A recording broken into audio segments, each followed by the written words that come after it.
What's going on there, YouTube, and welcome back to another comic book video. This is the channel where we sit down and cover different comic book stories from different comic book companies. Today we're going to jump back over to Marvel Comics, and we are going to do another full story video. A full story video is when I take a bunch of videos, combine them together to tell one overarching story.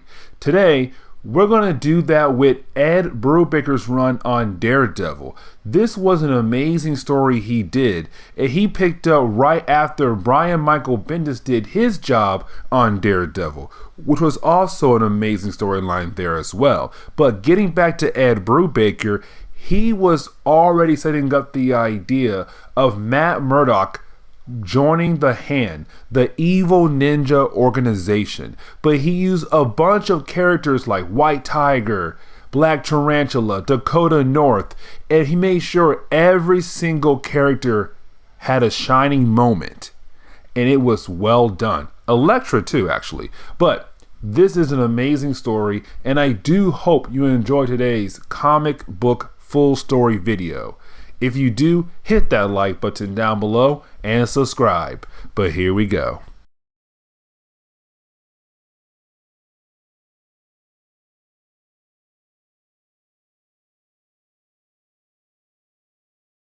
We need to do a quick rundown on Daredevil from Brian Michael Bendis' run before we dive into Ed Brubaker's run on Daredevil. So throughout Brian Michael Bendis' run on Daredevil, Matt Murdock's identity was outed to the public, but the FBI really couldn't confirm that he was Daredevil. They didn't have hard enough proof to say that he was Daredevil, except until we got to the Murdock paper storyline, where Kingpin made it seem that he has some kind of set of papers that would prove that Matt Murdock is Daredevil. Except there was no papers. He only did this to basically make Matt Murdock run out in public as Daredevil and cause so many problems that when Matt Murdock got arrested, he was wearing his Daredevil outfit. So Daredevil is being held in Rikers until it is time for his trial. Also, the FBI double-crossed Kingpin. Even though Kingpin helped the FBI get Matt Murdock, they ended up double-crossing Kingpin and getting him also thrown into Rikers Island as well. Which basically leads us into Ed Brubaker's run on Daredevil, and where we get to see how Hell Kitchen is like without their hero, since Matt Murdock is now in jail. It is basically falling apart.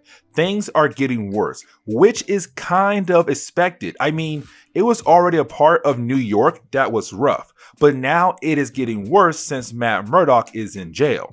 The moment that was kind of expected when I started to read this book was that someone is pretending to be Daredevil. Who? Well, that is the big question of the book. But now we have someone out there trying to be Daredevil while Matt is in jail waiting for his day in court. Which we do jump over to Rikers Island, where we pick up with Matt Murdock in his cell, where we learn that he is being held in the protected wing, meaning that he is away from most of the inmates who are in the prison, again, waiting for his trial. But he lets us know that it has been a whole month since he got put in there. This is also us learning that the FBI are taking their sweet time to put him on trial. The reason why, because of two things. The first is that they don't really have enough proof to lock him up, and also that they are hoping that somehow he will die in prison.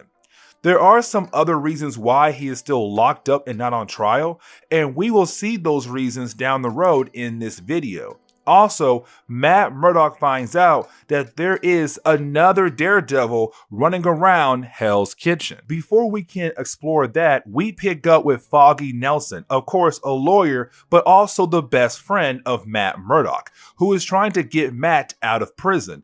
Also, there is Ben Urich, who is a reporter for the Daily Bugle, and they are talking about the idea of the new Daredevil. Ben is wondering if Foggy has something to do with this, and you have Foggy tell Ben that he has no idea who the new Daredevil is.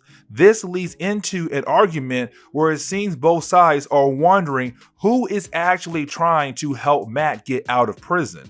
Also, that Foggy is saying that Ben only comes to help when he needs a headline for his next big story. Now, after Ben leaves, you have Foggy go outside because he sees a fake Daredevil across the street. So he goes across the street to confront this new Daredevil and explain that he does not want this Daredevil around at all, that what he is doing is not helping Matt Murdock get out of jail.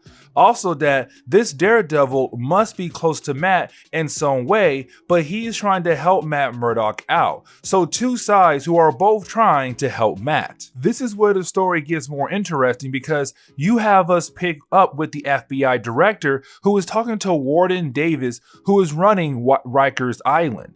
This confirms that the FBI director wanted to have Matt hopefully be killed in prison, except hoping that it would be Kingpin and Matt both killed in prison by each other. Now, Riker is holding a lot of different villains, but the warden moved Matt Murdock into the private ring because he is legally blind, so he is kept safe away from the dangerous inmates like the Kingpin and other villains. But of course, you have the FBI director tell Davis that he needs to move Matt Murdock with the rest of the inmate. Now, this is the moment you have Brubaker bring back some old characters who we have not seen in a while. Well, one, and that is Becky Blake, who was originally introduced in Daredevil number 155.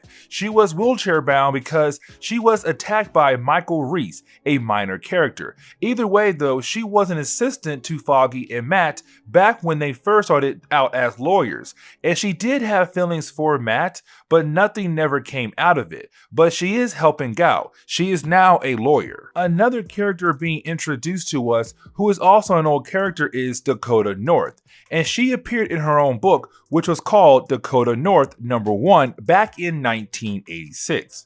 She is a private investigator, and we don't need to know much about her past, just that she is helping out Foggy find a way to free Matt and see maybe someone is pulling the strings to keep him in prison. We know it is the FBI director, but Dakota tells Foggy that they are moving Matt with the rest of the inmates because of the idea of him possibly being Daredevil. Skipping back over to Matt Murdock, we hear about two things happening, and we hear this from another old character known as the Black Tarantula. He appeared back in Amazing Spider-Man number 419. Either way, he lets Matt Murdock know that with Matt being moved with the rest of the inmates, the general inmates, but Carlos is telling Matt Murdock that people tried to kill the Kingpin and of course failed. He also tells Matt that with him being moved, well, now everyone is going to try to kill him. He mentions the Owl and Hammerhead as well. Everyone is going to gun after him, but some of the lower level prison gang might try to recruit Matt into their gang for his skill set. Of course, Matt says no and leaves with the guard. Speaking of Hammerhead, well, the guard that left with Matt Murdock, well, we see the guard walk him down to a different part of the wing. The guard gets knocked out, and Matt is then confronted by Hammerhead and Hammerhead's gang. Remember that Carlos said that a lot of folks would come after Matt Murdock since he is now part of the main wing of inmates. This gives Hammerhead the chance to let his gang attack Matt to prove that Matt is not blind, to prove that Matt is Daredevil, and finally to kill Matt off to get revenge for all the time they had fought.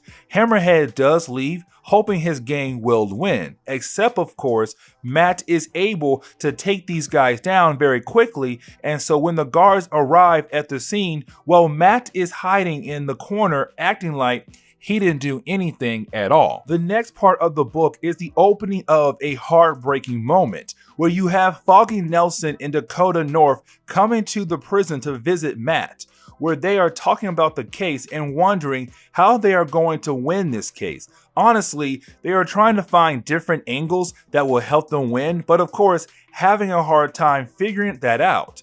Either way, they end their visit thinking they are close to winning this case. Then finally, the big moment of the book, where you have Foggy Nelson and Dakota walking down a hallway hoping to lead them out of the prison, except when Matt gets a note from someone who wants to teach Matt one more lesson even though he is behind bars, which Matt knows that means one thing: they are going to kill Foggy Nelson, which of course lead us to seeing that the hallway Foggy Nelson and Dakota North are walking down is a trap. The reason why I say that is because we get the death of Foggy Nelson. He is stabbed and killed right there. And it's like, man, there goes the best friend, of Matt Murdock. And with Matt's enhanced hearing, he heard all of it happening and could not do anything at all. With the death of Foggy Nelson, of course, the opening of the second chapter picks up with the funeral of Foggy Nelson. This is tough for Matt Murdock because now he has lost another person special to him. You have other heroes there like Jessica Jones, Iron Fist, and Luke Cage, just showing that Foggy Nelson was the best friend of Matt Murdock, but he was still close to other heroes in the world.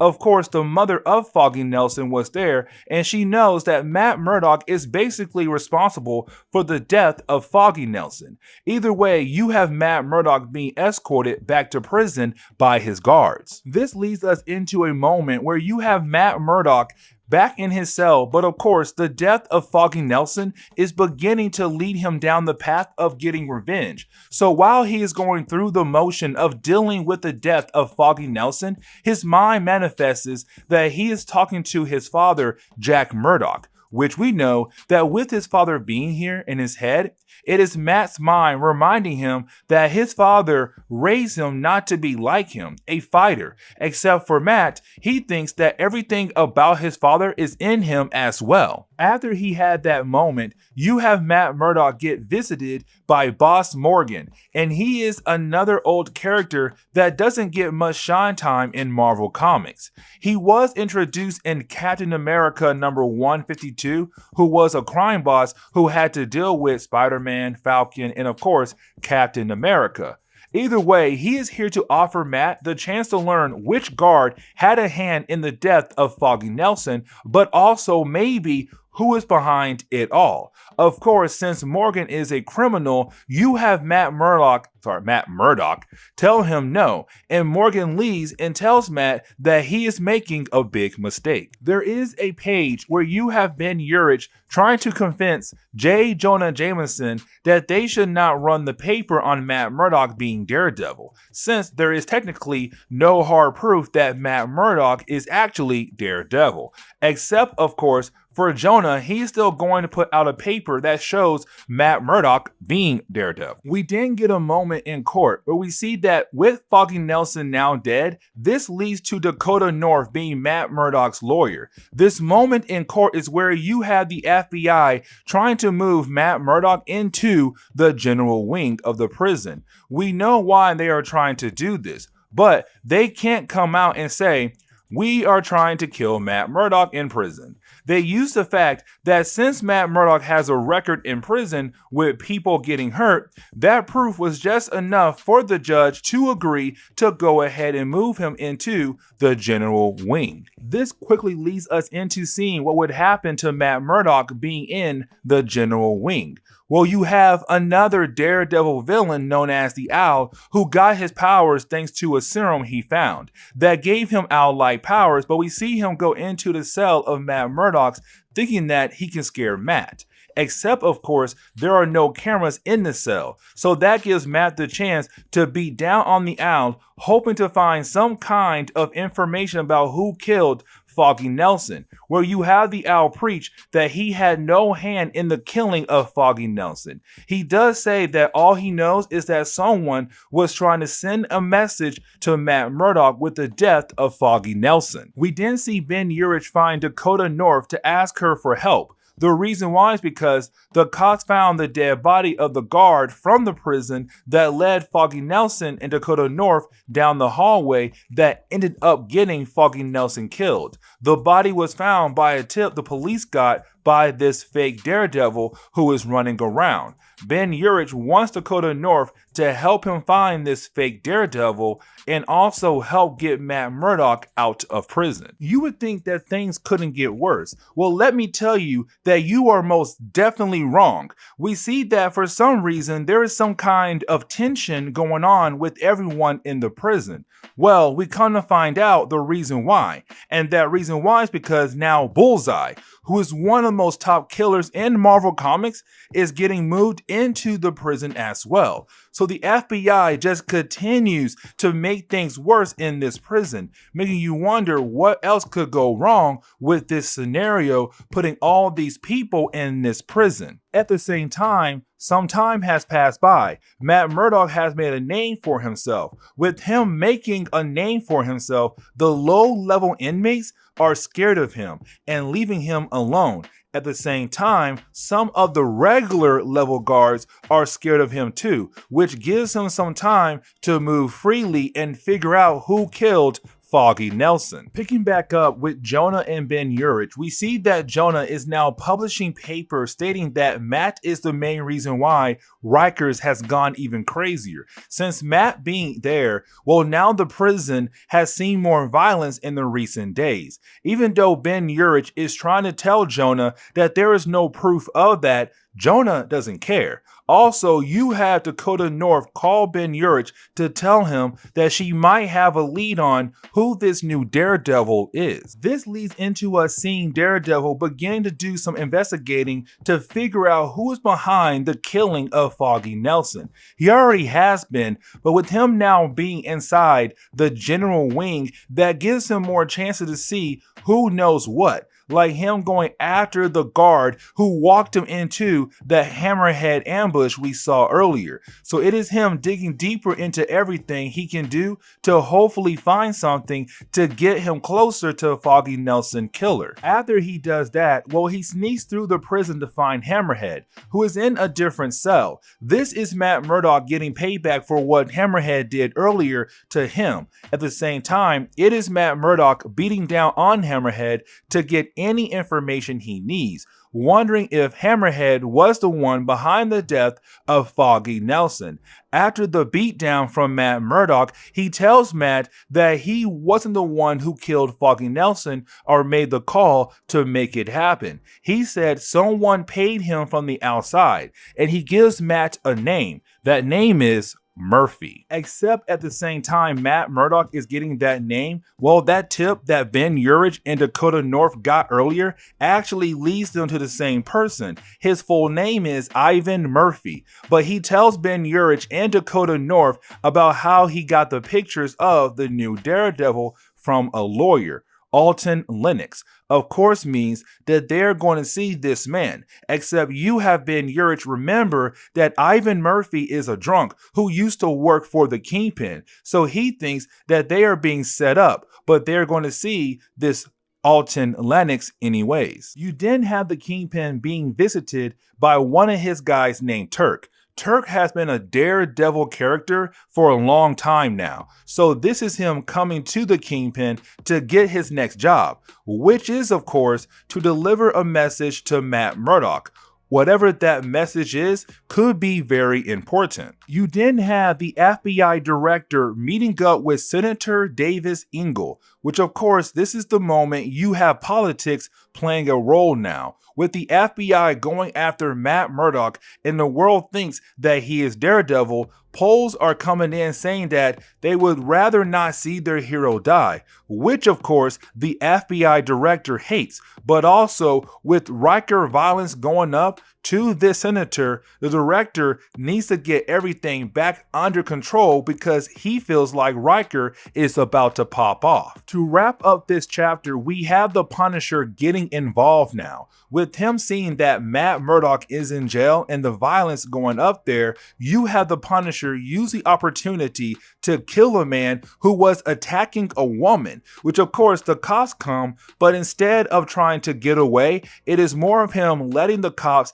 take him in so he can go to the same prison that Matt Murdock is in. Getting back to Rikers and Matt Murdock, we come to find out that someone had killed an inmate that matches the description of the one who may have killed Foggy Nelson. Word gets out that it had to be the Kingpin who killed him.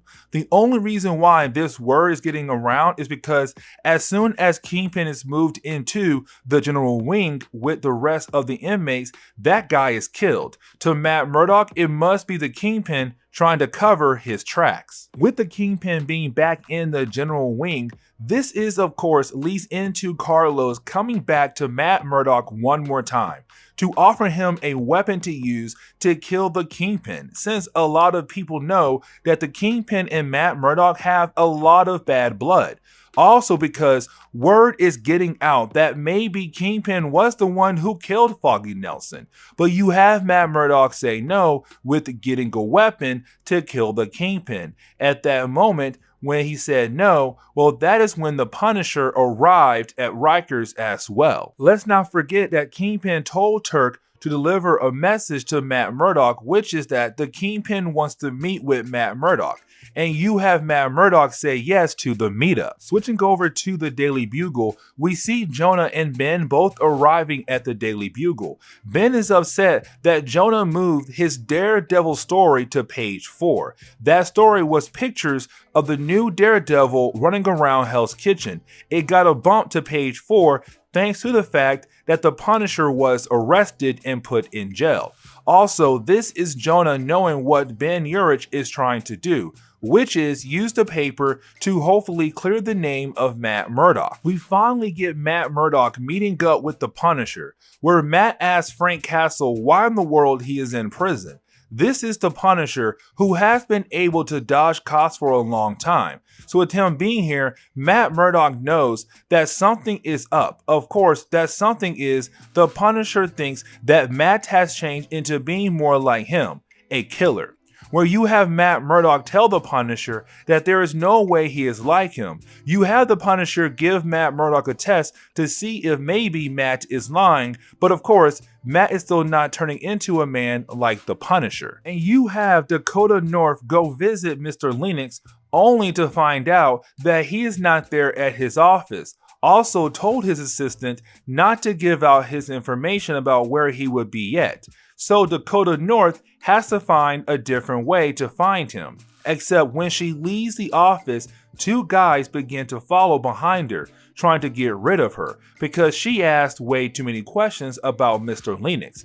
Except they are not the only ones falling behind her. We see that our mysterious new Daredevil is watching over her to make sure those two guys following her don't hurt her or kill her. Finally getting to the meeting between the Kingpin and Matt Murdock, we see that Matt Murdock has a weapon to kill the Kingpin, just to finally end everything between the two of them. Except, of course, he does want to know if the Kingpin was the one who killed Foggy Nelson, since Kingpin was laughing from his cell when Foggy Nelson was being killed, where you have the Kingpin tell Matt Murdock that he wasn't the one who killed Foggy Nelson, but they need to work together to figure out who did and go after them instead. Sadly, Matt Murdock doesn't want to, but he knows deep down that he might have to work with his worst enemy. You then have Matt call up Becky to have her look into the visitor log on the same day Foggy Nelson was killed, hoping to find something. Then we see that some of the other gang leaders are thinking about finally getting rid of the Kingpin once and for all. With the 5th chapter, we learned that something big is going to happen today. What is going to happen is the big question. Really, you can tell that it is going to be a prison break. You have Ed Brubaker bring in another character from the Brian Michael Bendis run, which is, of course, Milia Donovan. This is the wife of Matt Murdock. They got married in the previous run by Brian Michael Bendis when he got sent into prison. Well, Matt Murdock did not want his wife anywhere near the prison. He wanted to keep her safe from his crazy life. Except, of course, she knows that her husband is beginning to fall apart mentally thanks to the death of Foggy Nelson. Except while he is talking to her, Matt's enhanced hearing is letting him know that the prison break is going to happen very soon. So he ends the conversation quickly and tells a guard to get her off the island. You then have the Kingpin tell Turk it is time to get ready for the big thing that is about to happen. And you have Kingpin hand Turk a set of cards and deliver it to a special person, letting us know it is about to go down. Getting back to Matt Murdock, we see him using his enhanced senses. He was able to tell that Milia has left the prison safely, except that once she is gone, that is when the inmates begin the process of trying to take over the prison, which of course means Matt Murdock has to move quickly, since now he is going to work with the Kingpin. So he has to use his skills to save the warden and then tell the warden that he needs to take whoever he trusts and go into hiding before he is killed in this prison riot. We then see the person Turk was supposed to deliver the cards to. Of course, that person is Bullseye, letting us know that he is going to join in on the prison break with the Kingpin and Matt Murdock. But getting back to Matt Murdock, we see him moving through the prison to make his way to the Kingpin, which of course leads into the Kingpin and Matt Murdock teaming up together, where we see the two of them just beating down on all the inmates like they are a perfect team, except these are two men who hate each other so much, but they have no choice but to work together to take down these inmates to hopefully make their way out of the prison. This is not a two-man team, because when it seems the two of them are about to get overrun by the inmates, you have Kingpin's secret weapon come out of hiding to show us that the Kingpin is very serious about getting out of here. Of course, that secret weapon is Bullseye, who is going around killing people off left and right, just to show us things are going crazy in this prison. To Matt Murdock, the one person he did not want out of prison is that man right there, because Bullseye has caused so many problems for Matt Murdock's life. So this makes Matt Murdock having a hard time deciding what to do, because these are two men who have caused so many problems in his life. Working with the Kingpin was one thing, but now he has to work with Bullseye too? That is too much, since Bullseye was the one who killed Elektra in front of him, but also did so many horrible things in his life. Of course, we knew that there is no way that Matt Murdock would not be down with working with both villains. So you have him do a move that made Bullseye end up shooting Kingpin in the leg and leaving the both of them behind. Before he leaves, you have him go find Frank Castle, and this is where he asks Frank Castle to help him out to get out of prison. So now Daredevil and the Punisher have to escape together. This is where we focus on the new Daredevil that has been running around Hell's Kitchen, where we see him talking into a tape recorder about how he's been closely protecting Dakota North, which we do get this flashback that shows us how those two guys who were telling Dakota North got beat down by our new Daredevil. Except you have our new Daredevil tell us that he made a mistake when he saved Dakota North, because he told us they used to work together, making us wonder if maybe this new Daredevil is from Dakota North's past. Before we are able to get some answers, well, that is when back in the present day, you have the original Daredevil appear. Of course, I mean Matt Murdock, and he is here to figure out who is this new Daredevil. We do jump back a couple hours to see that before Daredevil and the Punisher had escaped from the prison, we see the warden and a few other people watching the prison camera footage to show that basically the Punisher and Daredevil made it seem like that the Punisher was taking Daredevil as a hostage, really to make it seem that Daredevil is just a regular blind man. Once they got back into the city, you have Daredevil and the Punisher go their separate ways. So this leads us back into seeing the fight between the new Daredevil and the real one, where it seems that these two are easily matched, and it seems that this fight could go on for a while. Except with the rage Daredevil has and wanting to know who this new one is, it does give him the edge here.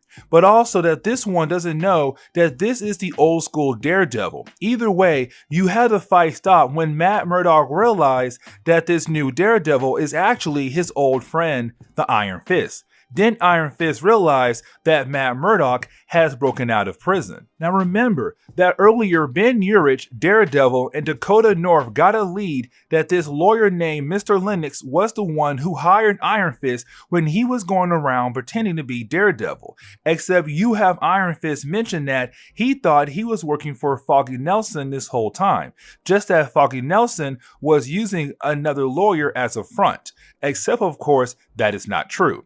So you have Iron Fist and Matt Murdock go to the office of Lennox only to find Ben Urich and Dakota North there as well. This is the moment where Dakota North and Ben Urich find out that Matt Murdock is back in New York as Daredevil, with them deciding to work together to find Mr. Lennox. With Daredevil being out there now, we see the footage is shown all over the news where the Punisher used Matt Murdock as a shield, making it seem that Matt Murdock is just a blind man. You even have the warden come out on the news to mention that this is the FBI's fault, that Matt Murdock is an innocent man who was wrongfully charged, also blaming the FBI director for putting villains that Matt Murdock has put away while being a lawyer, making it look like this is the FBI director's fault, which it is, for creating a ticking time bomb, which of course exploded with the prison riot and criminals getting away and on the loose. The last 2 pages show us 2 big things happening,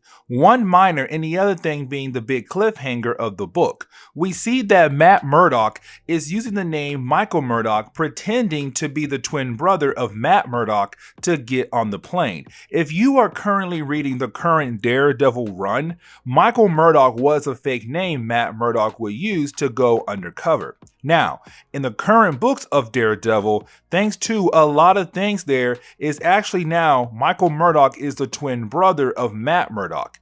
It's very weird. But the last page gives us a big plot twist. So remember that we saw Foggy Nelson being killed, except with this last page, we find out that Foggy Nelson did not die.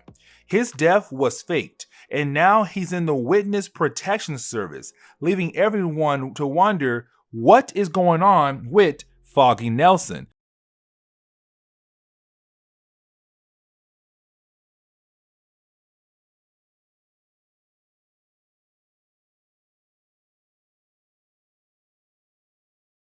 Here we go. Now this picks up a couple days after the ending of our last Daredevil video, where we learned that Foggy Nelson did not die, which is huge because in that same video we thought he was killed. Except we come to find out that he did not die and is now under Witness Protection Services. Now in the beginning of this video, we learn that Foggy Nelson is trying to call out to Ben Urich to let Ben Urich know that he is alive. Except of course, while he is trying to reach out through a phone call, you have the call cut off by the FBI who is watching over Foggy Nelson, telling him how it is a bad idea for him to do that. This is when you have FBI agent Pullman tell Foggy Nelson that it is better for him not to let the world know that he is alive. The reason why is because they are trying to figure out who was trying to kill him. Now, for Foggy Nelson, you can tell that he is having a hard time going on with this plan. The reason why is because this is the same agency that is giving Matt Murdock a hard time. But at the same time, if the FBI is trying to help Foggy Nelson figure out who is out there trying to kill him, so it makes sense that it is hard for Foggy Nelson to figure out what should he do here. But sadly, he does not have a choice here. He has to work with the FBI until they get some kind of answers on who is behind everything. This makes Foggy Nelson think back to his best friend Matt Murdock, who is of course Daredevil. Now this is more of Foggy Nelson thinking about how he always wants to help Matt Murdock when he is fighting against someone, or how Foggy Nelson wants to fight back when people come after him thanks to Daredevil being Daredevil. At the same time, Foggy Nelson always feels safe when it comes to being close to Daredevil because Daredevil is always protecting Foggy, except Foggy points out that there were the loved ones of Matt Murdock who had died thanks to him being Daredevil, except Foggy still feels safe. Until, of course, what had happened in our last video when we saw Foggy Nelson getting stabbed by someone. For Foggy Nelson, he feels bad because he was so scared because of what had happened to him that he was quick to say yes to being put in witness protection services.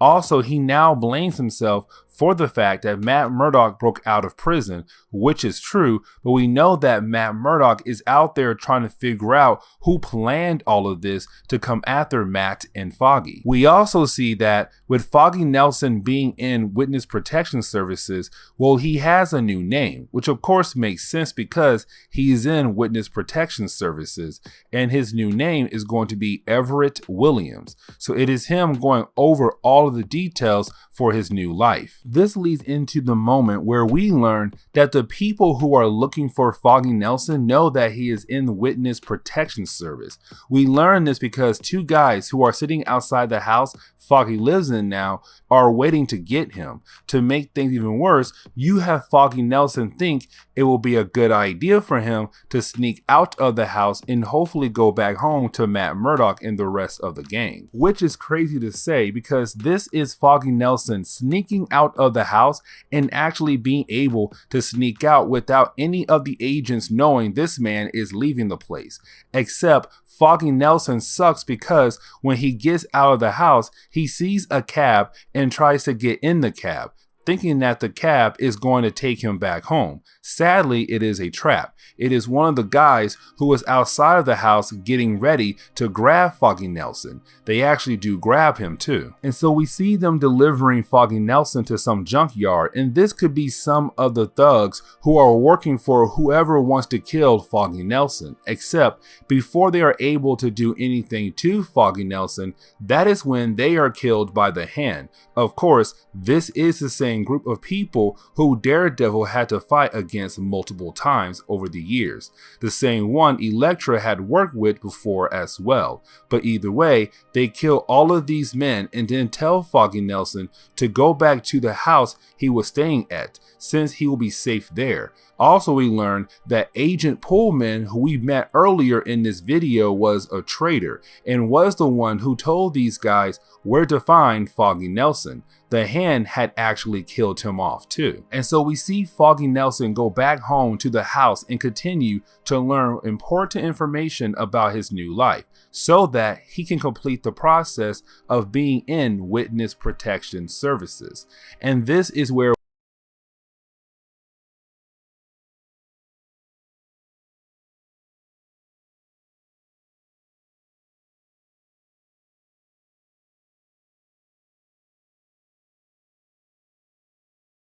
So with the opening of this book, we pick up with this dream sequence where you have Foggy Nelson taking Matt Murdock to their new office. The reason why they are getting a new office is because a lot of Daredevil villains have been stopping by their last office and causing a lot of problems. So it is Foggy Nelson telling Matt, with them being here, they don't have to tell the world that this is their office. They can go meet their clients somewhere else. Also, Foggy Nelson was able to get Karen Page to come back and work for them, which is huge. Because remember that Karen Page was killed by Bullseye, and with Karen Page showing up, of course we know this is a dream. And so you have Daredevil wake up and we see that he has dyed his hair because remember, in the beginning of Ed Brubaker's run on Daredevil, Matt Murdock had broke out of prison to figure out why someone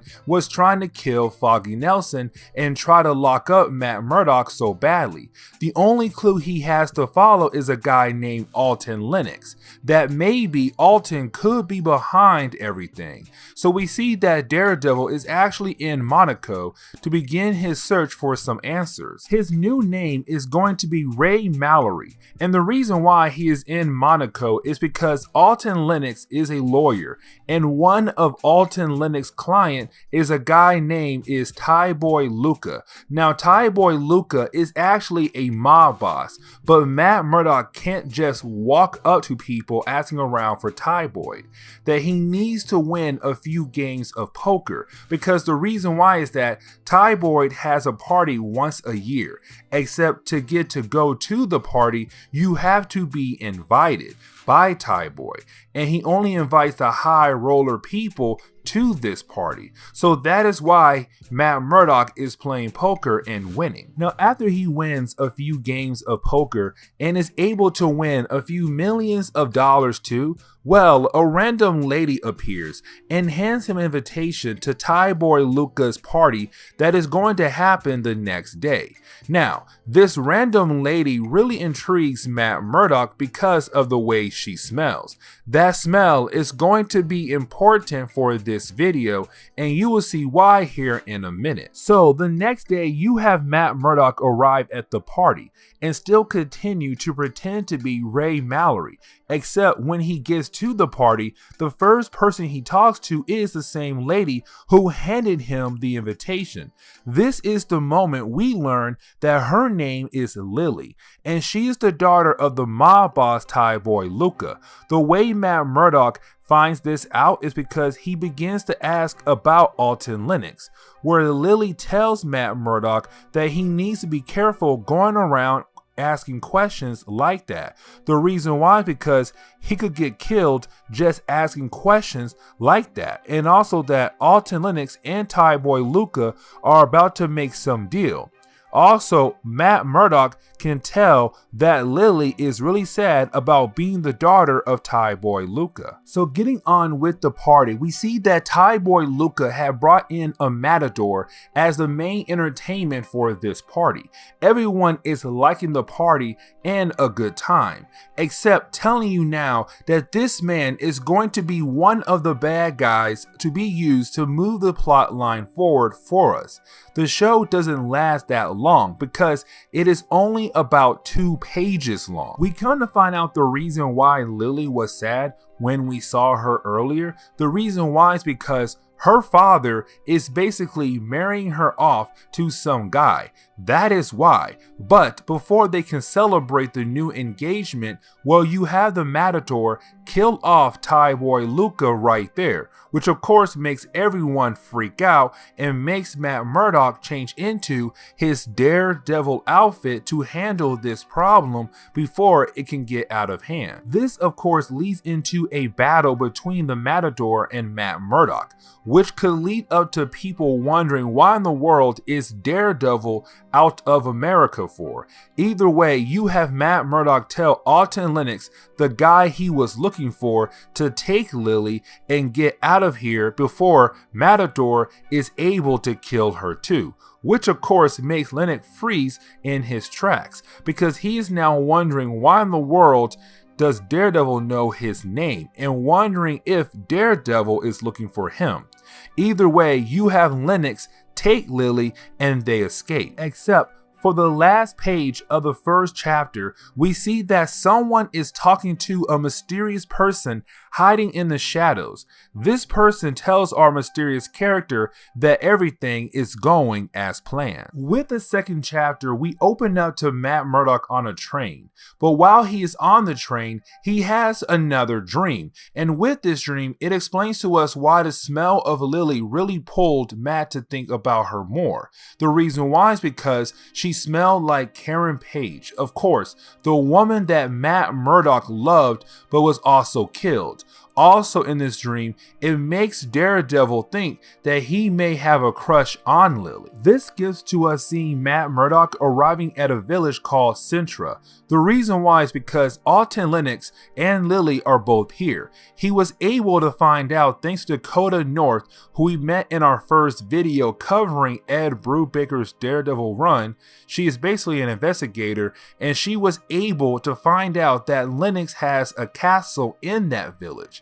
Also that Lilly's credit card was used a few miles away from that home. So for Matt Murdock, this has to be where Lennox took Lilly to protect her from whoever is after her. Which means that when Daredevil finds the home of Alton Lennox in this village, of course he has to change into his Daredevil outfit and begin the process of trying to find Alton Lennox.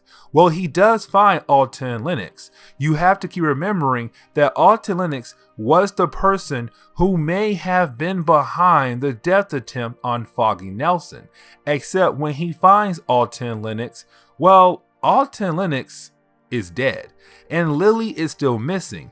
Matt Murdock thinks he can follow the smell of Lilly in hopes to save her. Except he does hear a car about to drive off, meaning that they have just grabbed Lilly and they are getting ready to go. So we pick up with Daredevil cutting the car off and making the driver get out. This is where we find out that the driver is Tombstone. Now, Tombstone is an old Spider-Man villain that first appeared in Web of Spider-Man number 36 and kind of always been an enforcer for some bigger crime bosses.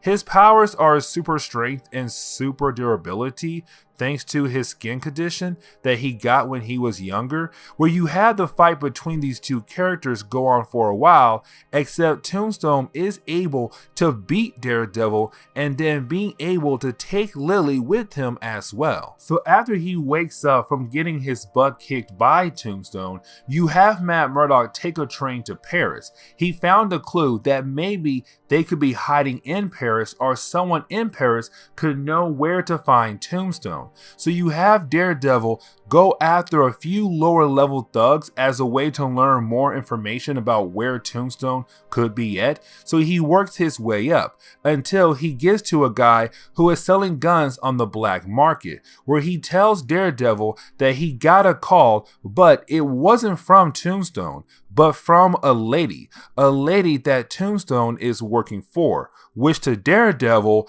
it could mean that maybe Lilly is really behind everything. That is when you have the book switch over to Lilly, and we see Lilly talking to Tombstone in a way that she is the boss behind everything. She is upset about how hard Tombstone hit her, but after she does that, she goes to the bedroom of this hotel. And we see that the Matador is also working for her, but also that he and Lilly could be a couple as well. So you have Matt Murdock do a quick run over on his origin story. Well, not him explaining every single thing about his origin. It is more of him explaining how his enhanced senses have always been a part of his life when he got his powers. He remembers a lot of different things from his past because of the smell or what he heard over the years when he was younger and getting used to his powers. Either way, he explains how his ability to smell is so important to him. The reason why is because Lilly used a similar smell that Karen Page had to mess with Daredevil. That smell reminded Daredevil of Karen Page, the girl he used to love, and with him thinking about Karen Page, it made him not think clearly when it came to handling this situation. Either way, with Daredevil gathering all of the information from in the underground criminal world, he was able to find out where Tombstone is going to be with Lilly and hoping to get some kind of information on Lilly. So you have Daredevil jump over to the location that Tombstone is having some kind of trade between Tombstone and someone else. Now, when Daredevil gets to the location, you have Tombstone pretend that he's meeting up with the Matador. They're all acting like they are trading Lilly for some kind of money, except Daredevil knows that this is all fake. So when he jumps in and kicks both Tombstone and Matador away, Lilly thinks that he is here to save her, except Daredevil pushes her back. That lets her know that Daredevil may know that everything is all a big fake scheme. This leads into Daredevil fighting against both Tombstone and Matador, which this time, with Daredevil having a clear mind, he is able to take down both of them very easily, except there is a moment where you have the Matador take Lilly hostage. We can tell with Lilly's expression that this was not part of the plan at all, meaning that she was not prepared for her boyfriend to pretend that he is going to kill her, except when Daredevil gets closer, Matador actually cuts Lilly on accident and makes her freak out, which she does move away, and it gave Daredevil the chance to knock out Matador, and this is where you can have Daredevil ask Lilly what in the world is going on here. And so you have Daredevil begin to question Lilly on why in the world she was trying to mess with him. Well, Lilly says she is not behind everything, which we kind of knew that since we still had that mysterious character from earlier. So the question is still up in the air. Who is she working for? She tells Daredevil that whoever she is working for, they gave her some kind of perfume because they knew it would work on Daredevil and make him think of Karen Page. Either way, you have Daredevil get a name from Lilly, but we don't learn the name just yet. Before we can learn the name of the person behind everything, we have to jump back to New York and pick up with the ex-FBI director Davis. He was the one who was really trying to lock up the Kingpin, Daredevil, the Punisher, Hammerhead, the Owl, and even Bullseye too. He was trying to lock them all up in the same prison so he can look good to the public, except he was fired when the riot happened at Rikers, since it was his fault that the riot happened, since he put all of those characters there in the first place. We see that some people pretend to be there to help him move some stuff, but in reality, they are there to kill him off. Now we see Daredevil is in Switzerland. We see him going to some random mansion and begin to take down all of the guards that are in this place. Of course, we know that the reason why he is here is because the person behind everything lives here. So you have him go through all of the guards in this mansion. Once that is done, he finds out who it is. And of course, it is Vanessa Fisk, the wife of the Kingpin, Wilson Fisk. She is the one behind all of this. This is huge because Vanessa Fisk was the one person in Daredevil comics that was innocent. Well, not just her, but when it came to the people who had some kind of connection to villains of Daredevil, she was a nice lady. But she tells Matt Murdock that he has no choice here except to listen to why she did all of this. Because even if Daredevil leaves knowing it was her, there is no evidence that can prove that she was the one behind all of this. Then she speaks about how she can save the life of Matt Murdock, but he must do whatever she wants him to do. Then you have Ben Urich get a call from someone that tells him that the ex-FBI director has been killed. So you have Ben Urich hang up that call and then call up Dakota North to see if she has any connections to the FBI in DC. Getting back to Matt Murdock, who is talking to Vanessa Fisk, this is where things get really wild. See, Vanessa Fisk is dying because of organ failure, except the doctors don't know why she is dying. She thinks it is because she had to kill her son, Richard Fisk, which took place in Brian Michael Bendis' run on Daredevil, the one before this one we are currently covering. Except she killed Richard because Richard had this big plot to kill his father, Wilson Fisk, and take over his role as Kingpin. So to get back at Richard for even trying to kill his father, Vanessa killed her son for what he did. So she thinks it is karma killing her, really. Now she tells Matt Murdock that she is tired of Matt Murdock and Wilson Fisk fighting against each other, that thanks to their battle, it led to the death of her son Richard Fisk. So she did all of this to get revenge, but to also show Matt Murdock how easy it is to take everything away from him without actually laying a finger. So she tells him that she can give him everything back, which is his life, showing the world that the FBI really did not have anything to show that Matt Murdock is Daredevil, except before she can give him his old life back, he has to do one thing for her: to help get the Kingpin out of prison as his lawyer.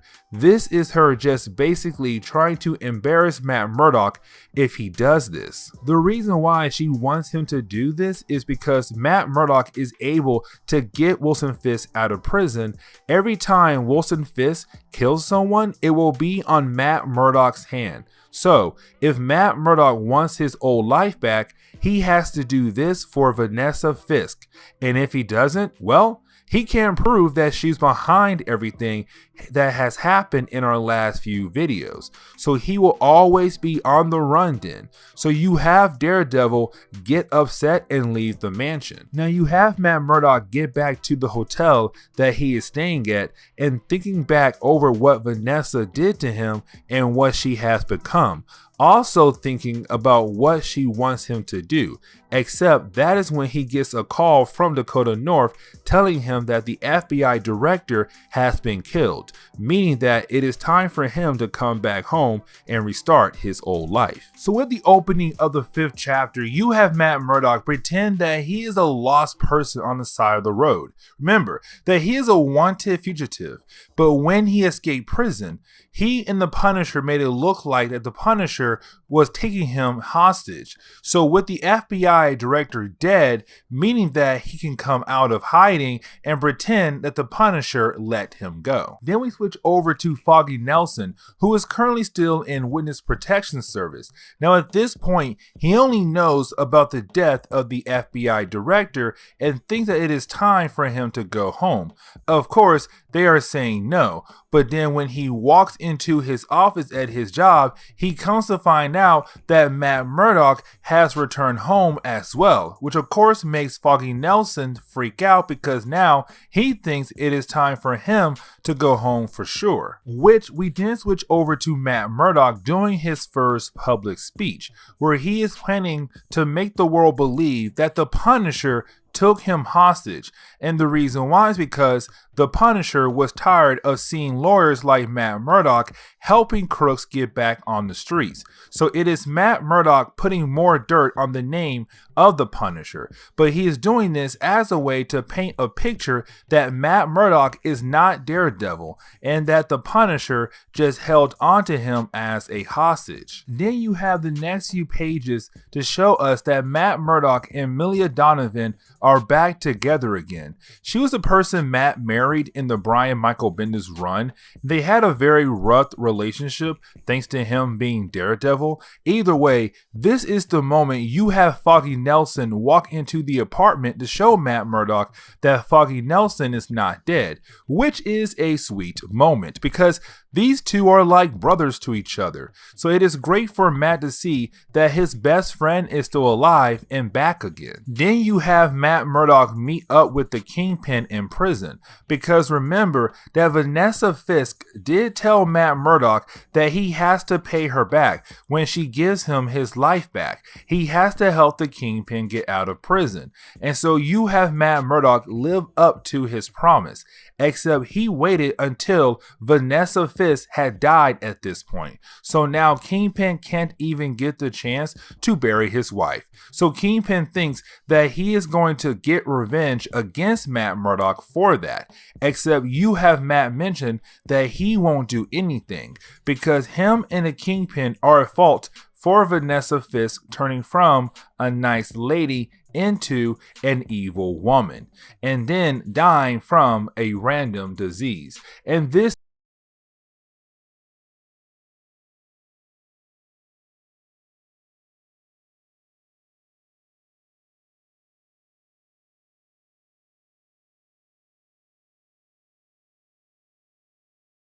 With this story, we open with Malvin Potter, better known as the Gladiator. Now, Malvin Potter is actually an old enemy of Matt Murdock, but then was turned into a good guy, except when he was forced to help Alexander Bont, who was the Kingpin before Wilson Fisk.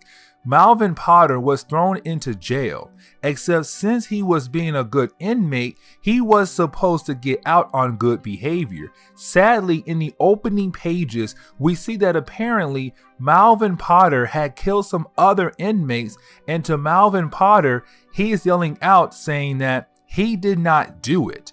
So the question is then, who killed these other people? We then get to the main character of the book, which of course is Daredevil, and we see him being out in Hell's Kitchen for the first time coming back from Paris, where he is trying to remind Hell's Kitchen that he is back to stay and that he is not going anywhere this time. Except while Daredevil is chasing down some thugs in the car, he talks about how someone out there is making lower level thugs do horrible things, except that you have one group be a distraction so that Daredevil goes after them while another group of thugs do the real crime somewhere else. The reason why Daredevil is saying this is because an old man got killed at the real crime scene. And Daredevil couldn't help that old man because he was dealing with the other crime that was a distraction. So we pick up with Daredevil chasing after the thugs who were hoping that another crime would distract Daredevil long enough so they can get away again.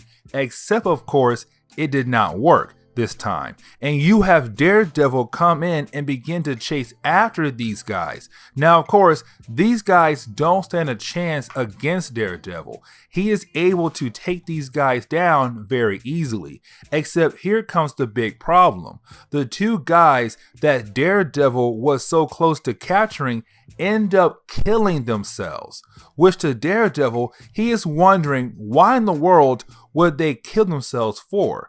Were they scared of Daredevil? So now Daredevil's goal is to figure out what was going on with those thugs killing themselves. In the morning though, we see that Matt Murdock is in bed with his wife, Milia Donovan. We met her back in Brian Michael Bendis' Daredevil's run.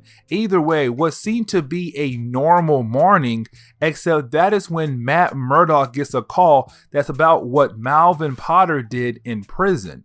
Malvin Potter is asking Matt Murdock to be his lawyer to prove that he is innocent.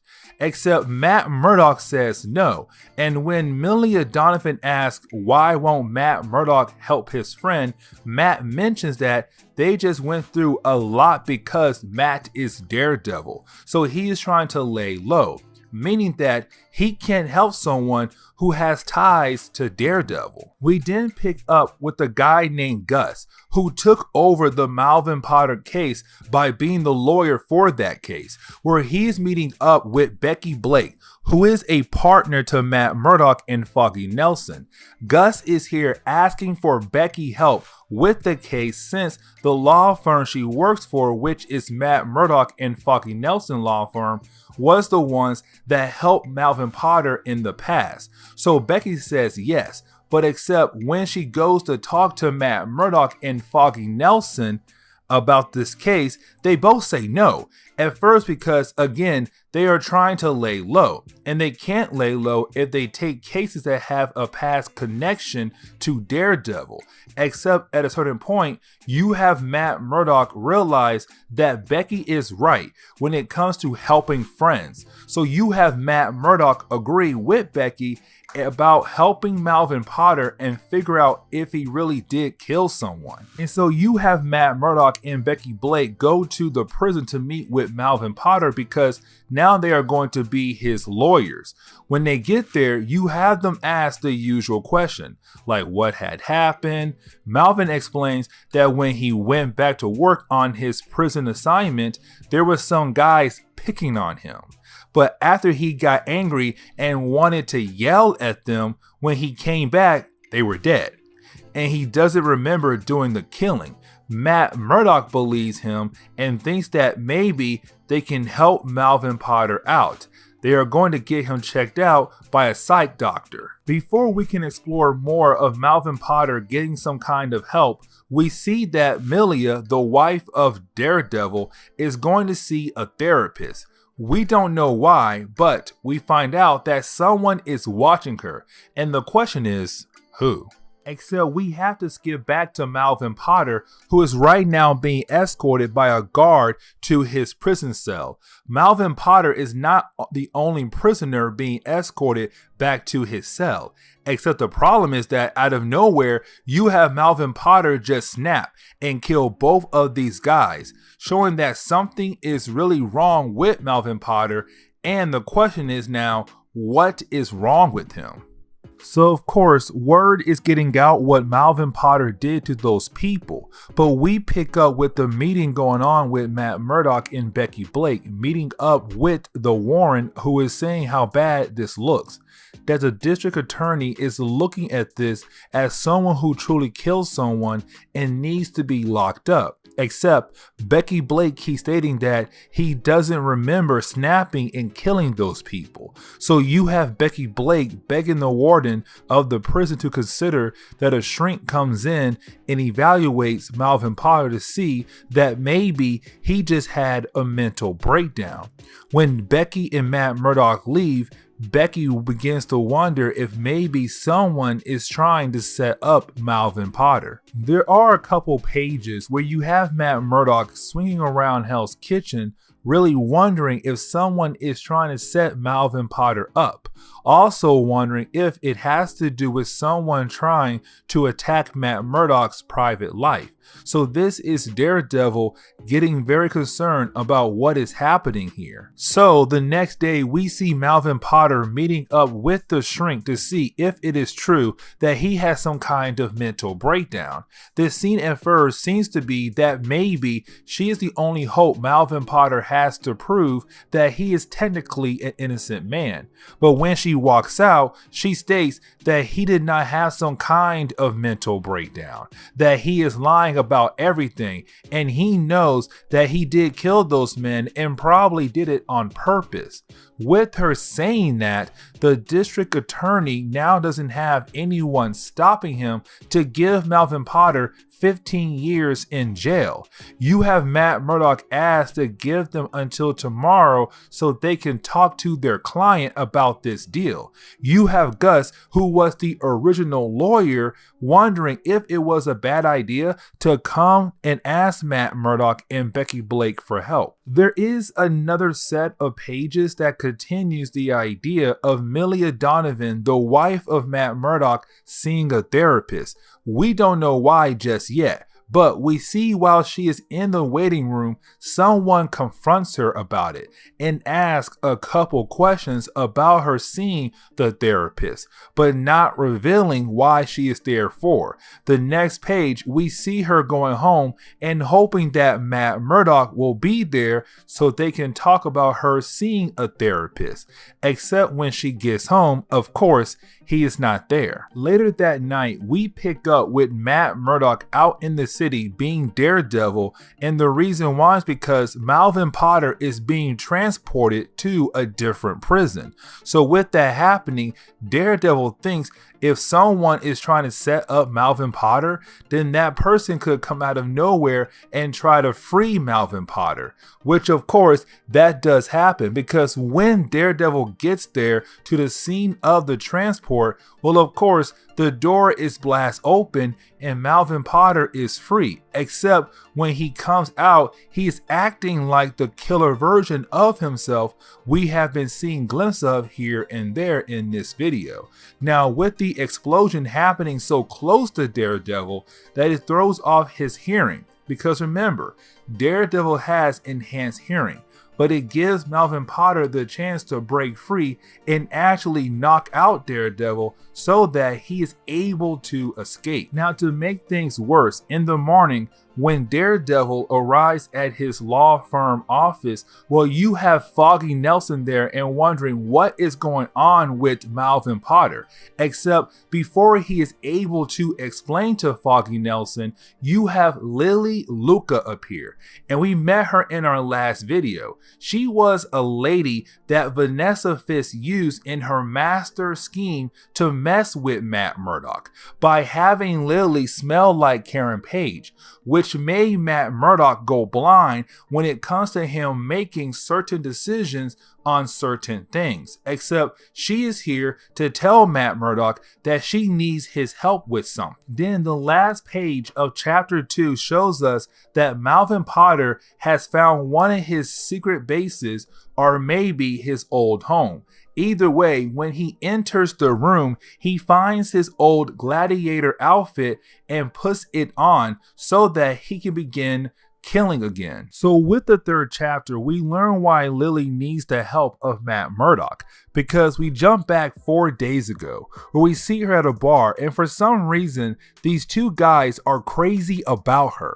I don't mean like crazy like they just find her attractive. No, they are actually trying to fight for her like she is some kind of trophy to have, to the point where one of the guys actually kills his close friend just to have the chance with Lilly, which makes everyone wonder what in the world is going on here. So that is why Lilly came looking for Matt Murdock. Lilly says that the same person who gave her the perfume to use to smell like Karen Page told her to come to Matt for help. Matt is down to help her, but he is not going to be the one to help her. Instead, it is going to be Dakota North taking over for Matt Murdock to figure out what is going on with Lilly. Maybe she has some kind of powers she does not know about, but he is going to stay away from her because of the recent storyline he had to deal with her. Later that night, we see two random thugs are picking up Gladiator. The question is why? Except all we know that they were told to pick him up, and he showed up and they leave to go to their next mission. Moments later, we see Daredevil going to a big crime scene where that basically Gladiator was just there and killed a bunch of people. The question for Matt Murdock is why? Also, that where Gladiator attacked makes sense because it is out of Hell's Kitchen, meaning that it is somewhere out of Daredevil's usual area of parole.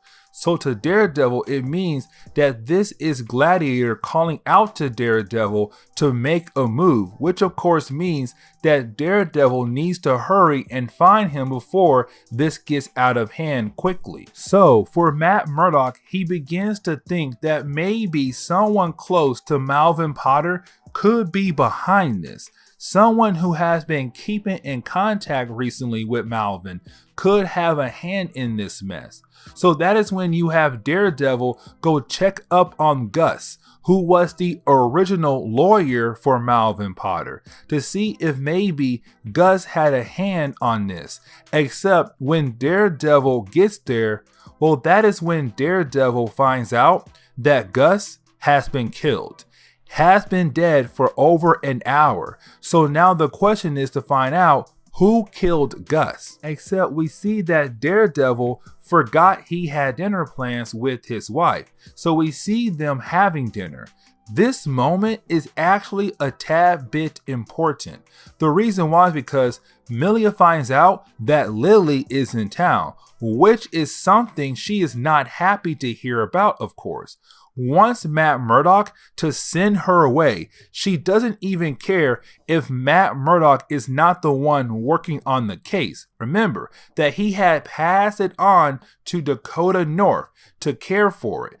Milia does not care and wants him to call up Dakota North and tell her no. Right this moment. Except of course you have Gladiator attack where Matt and Milia were having the dinner, and this begins a big battle between the two main characters.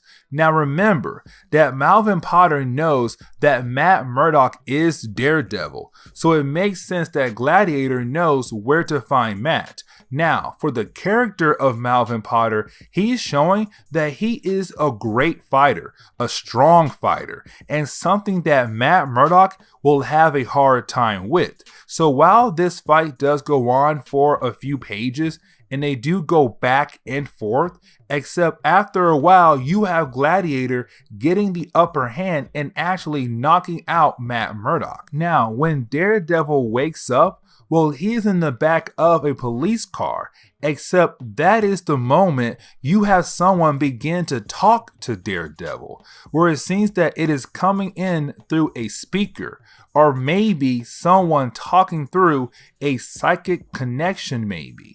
Either way, this person mentions that Gladiator could be going after someone Daredevil loves. That is when the last page shows us where Gladiator is going next, which of course, the home of Matt Murdock and Milia Donovan. Of course, he is going to try to kill his wife next. Except before we are able to get more information about what's going to happen there, well, we pick up with Turk, who is this low-level thug character that has been in Daredevil comics for years, usually works for the Kingpin, except now he is working for someone else, and we see him talking to Ox. Ox is a member of the Enforcers, a group of small-time gangsters that usually do the dirty work for some crime bosses. They are talking about how they have a different boss now. Then we get another page where you have Milia figure out that she is not home alone, but learns that it is not Matt Murdock, her husband. It is actually Gladiator, who is there to kill her for some strange reason. This leads us back to Daredevil, realizing what the mysterious person meant when that person said Gladiator is going after someone Matt Murdock loves, which of course he knows that means his wife Milia. So you have Matt Murdock being able to break out of the cop car and actually attack the cop. Now, this is not him attacking the cop because he is upset. He attacks the cop so that he is able to grab the keys to the cuffs and make his escape out of there. Now, he knows what Gladiator is planning to do next, which could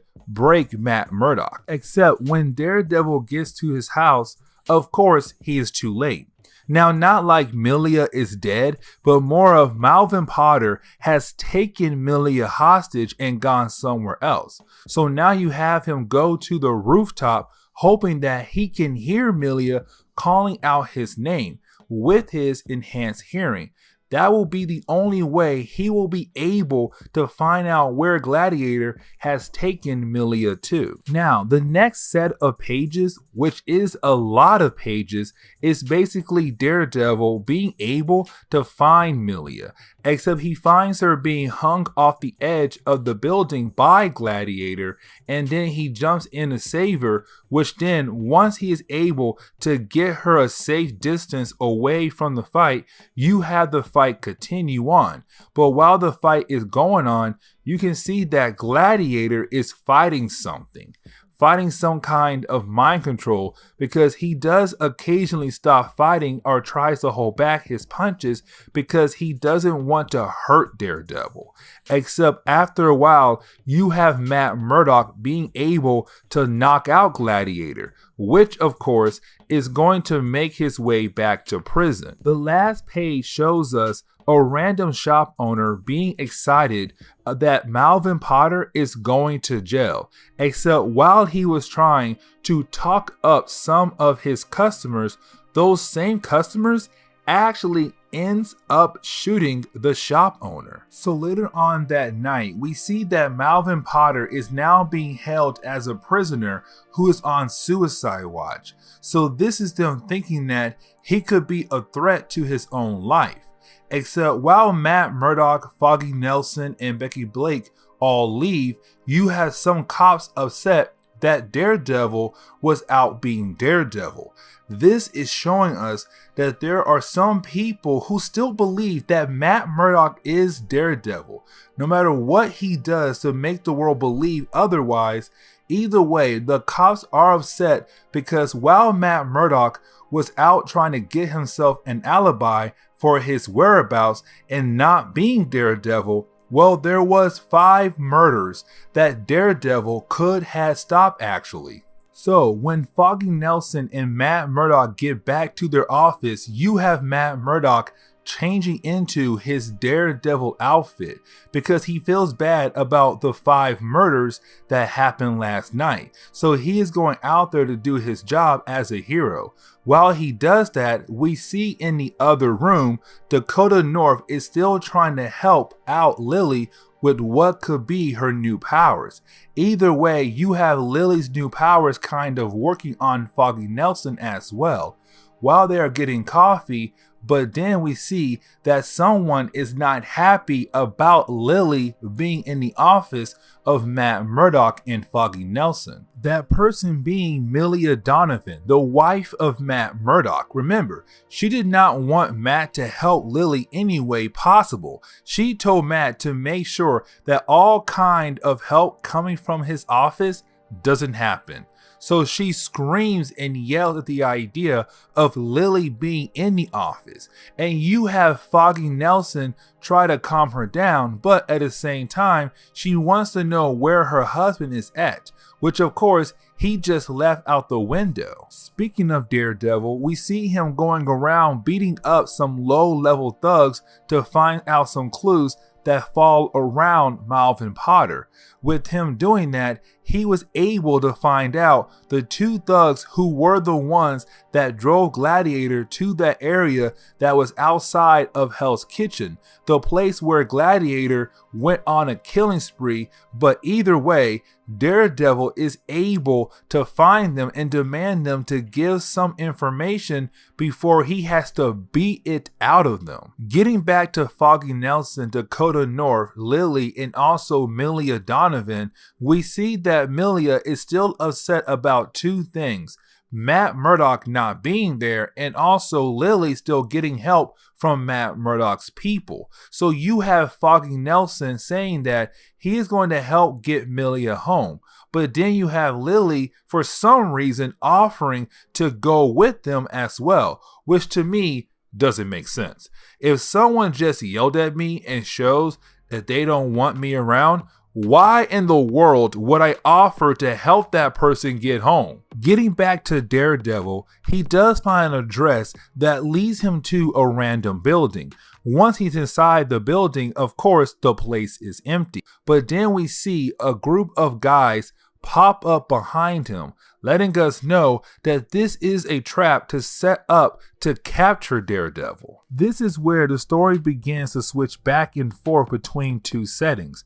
The first setting is that we see Foggy Nelson, Milia Donovan, and Lilly get to the subway trying to get Milia home. Except Milia begins to get upset at Foggy Nelson because she thinks he is lying when it comes to the whereabouts of Matt Murdock. Getting back to the second setting, we see that whoever set up the trap for Daredevil, well, they begin to fight against Daredevil. Well, more of them beating down on Daredevil a lot. Back at the office of Matt Murdock and Foggy Nelson, we see Dakota North and Becky Blake still working at the office, where they think they have found something really important. Somebody had made a lot of calls to Gus, but also made a lot of calls to Vanessa Fisk as well before they both had died. But then somebody had made a lot of transaction with the husband of Vanessa Fisk. Of course, the Kingpin, Wilson Fisk. That person's name is Cranston. At the same time, we jump back to our first setting, where you have an upset Milia Donovan getting mad at Lilly for just being around. Just that Milia gets so upset that she tries to push Lilly in front of a train that is incoming, except Lilly bumps into another guy that was nearby, and he falls in front of the train, and of course we know that he's now dead thanks to the train. This leads to upset Milia because she has no idea why she wanted to do that, and that something took over her body. Then we are going to end this video with our new mysterious character holding the head of Daredevil. and says that he knows about Matt Murdock's wife, and also that Daredevil knows this guy's voice, and his name is Larry Cranston, aka Mr. Fear. And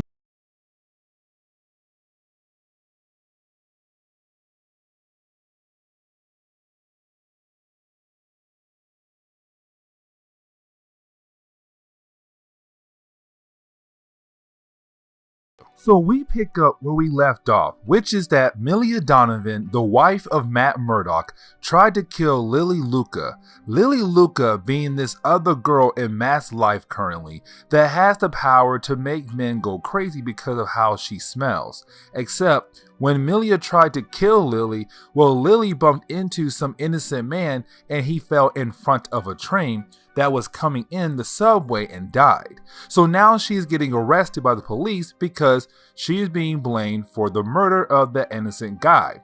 So you have Foggy Nelson trying to reach out to Matt Murdock because his wife is getting arrested by the police for murder. Except Matt Murdock got captured by the second Mr. Fear. The reason why I say the second Mr. Fear is because the first one died. This one is named Larry Cranston. He first appeared in Daredevil Volume 1, number 88, back in 1972. And he had known that Matt Murdock was Daredevil for a long time. The way he found out is because a while back he figured out that it is strange how both Daredevil and Matt Murdock both moved to San Francisco at the same time. So he became Mr. Fear and fought against Daredevil that led to his supposed death. Of course, he did not die. But when he came back around, he went with a fake name so the world believes that he is still dead. So to the world, he is now Professor named Harold Cranston. Now, the reason why he is mad at Daredevil is because Matt Murdock embarrassed him in a mock court session back in college. So it is petty revenge. He is upset that Matt Murdock is getting his old life back so easily, where Mr. Fear can't even use his old name because he was declared dead. So he is getting his revenge. Then he sprays fear gas in Matt's face and you have Ox throw him out the window. This is the point where I say that Mr. Fear is becoming the Marvel version of the Scarecrow in Batman comics. You will see why here in a minute. But you have Daredevil falling out of the sky and then crashing down in the middle of the street. Of course, that freaks everyone out and you have the cops appear. Except when they appear, of course, this makes Daredevil freak out. This is why I say that Mr. Fear is basically the Marvel version of Scarecrow that is in Batman comics over at DC. The fear gas that Mr. Fear has sprayed all over Matt Murdock's face, making him see the cops differently. At first, it made him see the cops as the Hand, the evil ninja organization. So of course, he thinks that he has to fight against them and beat them. Then, later on, he sees the Kingpin and Bullseye, which really are his two worst enemies of all of his Rogue Gallery members. Remember that Bullseye was the one that killed two love interests of Matt Murdock and still keeps coming after him over and over again. Kingpin was the one that kind of made Bullseye be a thorn in Daredevil's side, except when Matt Murdock realized that all of this is fake, well, he had already beaten down the cops so bad that they are freaking out because what he did to them. Except when he runs away into an alley and then collapses because he's exhausted and being attacked mentally by the fear gas, that is when he begins to see Karen Page. And this is huge because out of the two women that had died in Daredevil's life, she was the most recent one, and of course killed by Bullseye. So when he sees her, he begins to freak out because this was the woman he loved before Milia, and when she died, it caused so many issues for Matt's life after that.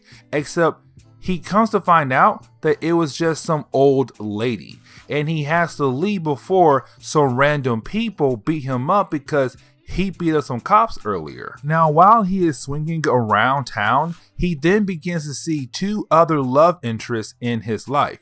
The first one, some people kind of forget about, which is the original Black Widow. They dated for a good period of time, except of course, it did not work out. Then he sees Elektra, which of course is the love interest that has caused so much pain in Daredevil's life. With him seeing these two ladies, it just makes his mind go crazy and makes him fall back down to the streets again. Then this leads up to him kind of going back over how he met Milia, where she was about to be hit by a truck, and he saved her at the last minute. Except this time, she speaks to him in a negative way, more of telling him that he should have never come into her life, how he is going to leave her sooner or later, how he is going to ruin her life down the road. He is trying to tell her that he loves her and doesn't want to lose her, but of course, this is not real. So he is fighting a ghost here, really. Then he is bumped in the head by the same thugs who wanted to beat him up for beating up those cops. Except he is not seeing these guys as who they are. He is seeing them as his father, Jack Murdock. What really is the main drive that made him become who he is today. After a while, with him getting beat up by these thugs, well, then you have Daredevil remember that he is doing this for his father. He is trying to be the hero for this city, which then makes him wake up, beat the fear gas, and decides that he needs to find Mr. Fear. So what he does now is go to a place that has some connections to Mr. Fear in his personal life. Matt Murdock's enhanced senses is telling him that maybe the one person in the building is Mr. Fear, except when he gets in there, he finds some random man tied up to a chair with the bomb tied into him as well. Daredevil knows it is too late to save this man because as soon as Daredevil gets there, well, the bomb goes off and blowing up the entire building. So the only lead Daredevil had is now gone up in smoke. So Daredevil thinks it is time for him to go home so he can regroup. Except when he gets home, he is confronted by Foggy Nelson, who tells him the bad news about how Milia is now in jail, which of course Daredevil can't believe, that his wife is in jail, but also he can't believe that she's in jail for murder. Makes him think back to one of the fears he had faced earlier, about how the ghost of Milia was telling him how he was going to ruin her life, how he should have stayed away from her, because now he is making his life, or her life, sorry, fall apart because of him being Daredevil. And so in the opening of the second chapter, we see that Daredevil is going around beating up some low-level thugs to find out where Mr. Fear is at. This is a man wanting to get revenge for the line Mr. Fear had crossed with attacking Milia. Except we then switch over to Turk. He is this low-level thug that usually works for whoever is the active kingpin of the city, usually taking care of the smaller tasks. But we see him talking to some random thugs about how they all work for Mr. Fear, except when these other guards leave, he then calls up someone and tells this person on the phone to tell their boss that he has something they might want from him. So Turk is making moves of his own. We then switch over to Daredevil going to see Milia, who is now in handcuffs that are bound to a hospital bed, because every few moments she would have an episode where she went crazy and tried to kill people or just hurt them. Matt Murdock calms her down and tries to argue that something was done to her because the villain Mr. Fear thinks that Matt Murdock is Daredevil, which of course is true that he is Daredevil, but he is still trying to make the world believe that he is not Daredevil. and you have the district attorney tell Matt that since he has no proof that Mr. Fear did something to her, they are going to charge her for murder. Also the fact that Lilly, she told the cops what had actually happened, and there were 12 other witnesses there too who basically told the cops what happened. So unless Matt Murdock can bring some kind of proof to show that his wife is innocent, he is kind of stuck there. You didn't have Foggy Nelson and Matt Murdock go back to their office, except of course Matt Murdock is upset about what just happened to his wife Milia.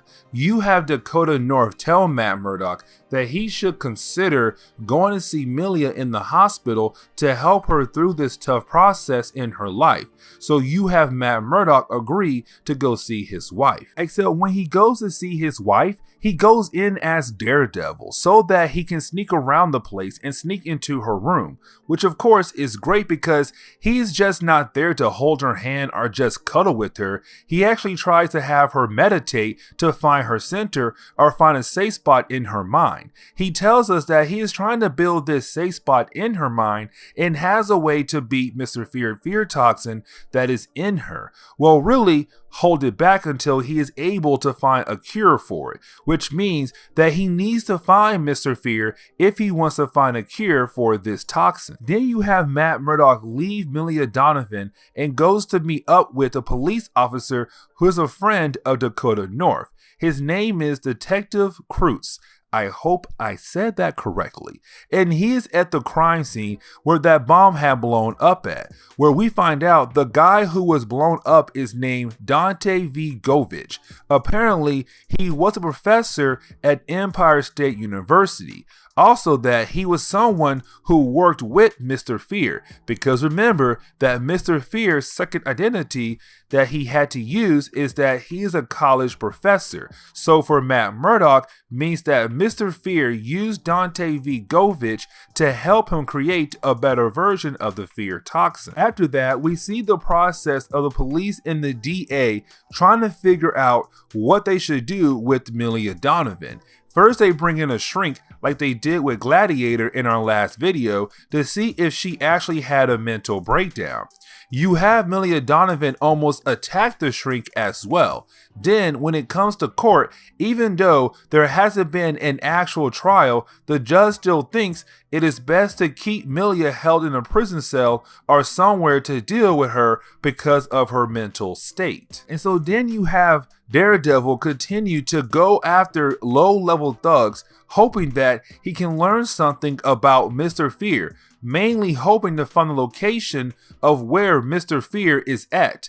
Either way though, you have Matt Murdock just break out of his Daredevil outfit and begin to beat everyone up, hoping that he can learn some kind of information, but he's almost more brutal than he is usually. So we see a Daredevil actually beating up thugs badly to just get information. At the same time, you have the Hood watching over this fight, and the reason why is because I think this begins to take place when Dark Reign is happening, and that was when the Hood was trying to become the new Kingpin of New York. Now, the third chapter is more of the story showing off Larry Cranston, who is Mr. Fear, being this guy who is enjoying life, that he has almost everything he needs. He has the ladies, he has a crime organization under his belt, he also has the one person he hates who must suffer, except he tells us that he's not done yet,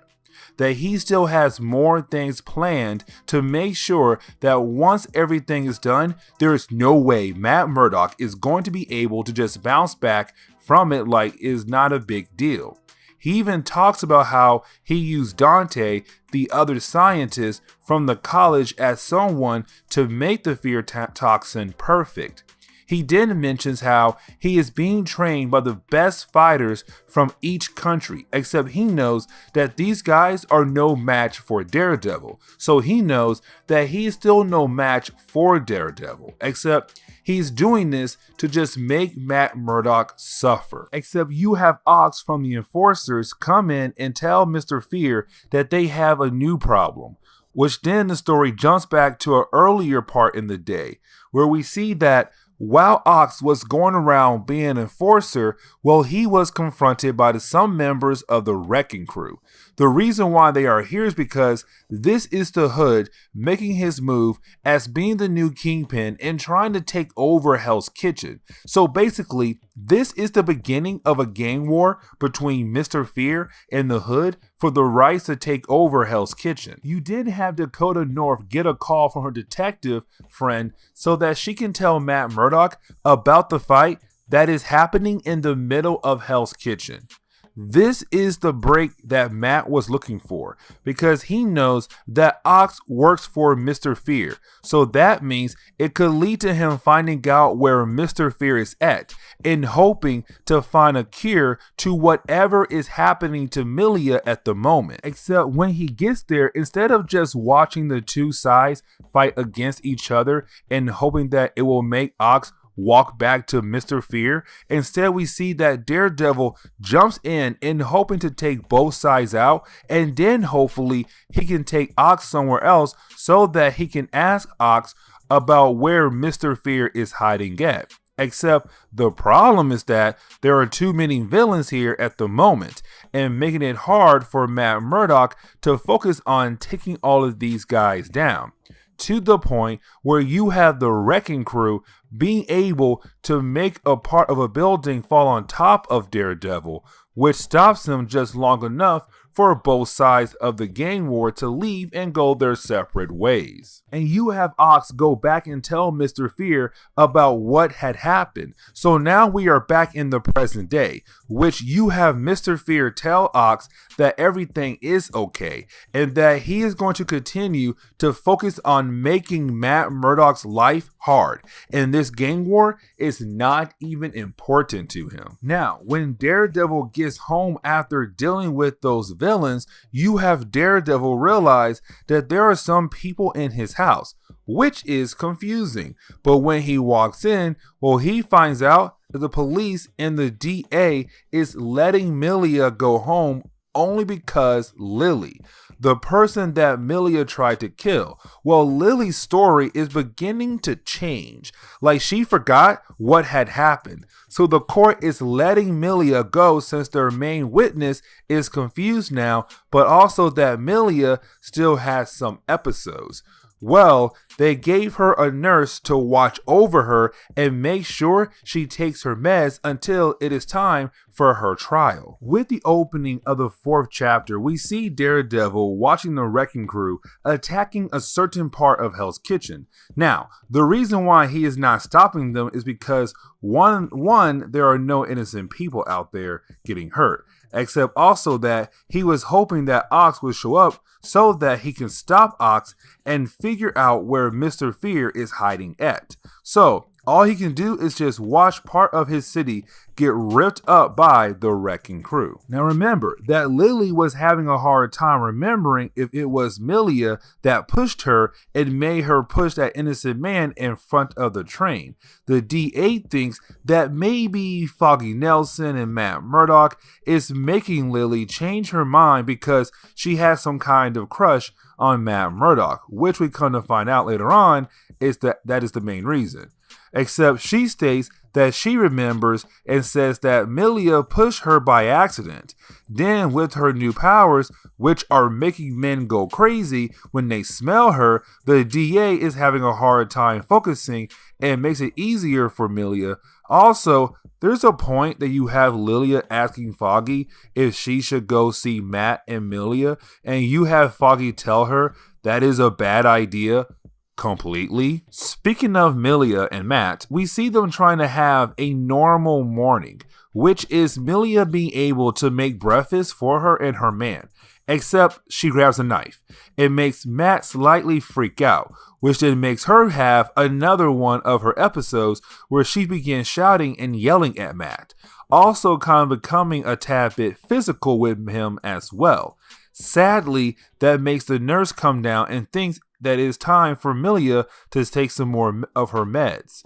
Matt, seeing his wife taking medicine, makes him upset and thinking about going back out there and seeing if he can get some information about Mr. Fear. And so you have Matt Murdock switch into his Daredevil outfit and go chase down the two thugs who we met in our last video. These two thugs were the ones who in our last video drove Gladiator to that spot where he went on a killing spree. So it is Daredevil reminding them that he let them go because they gave him information last time. So this time he is asking where he can find some members of the enforcers to chase down and gather information.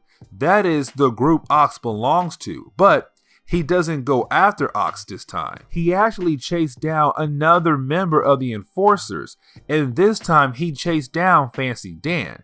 The reason why is because Fancy Dan was recently injured, except he can't go to an actual hospital.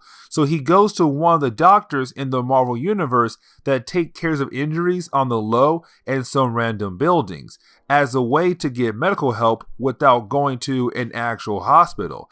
Except those two thugs who talked to Matt Murdock just a moment ago that he can find Fancy Dan.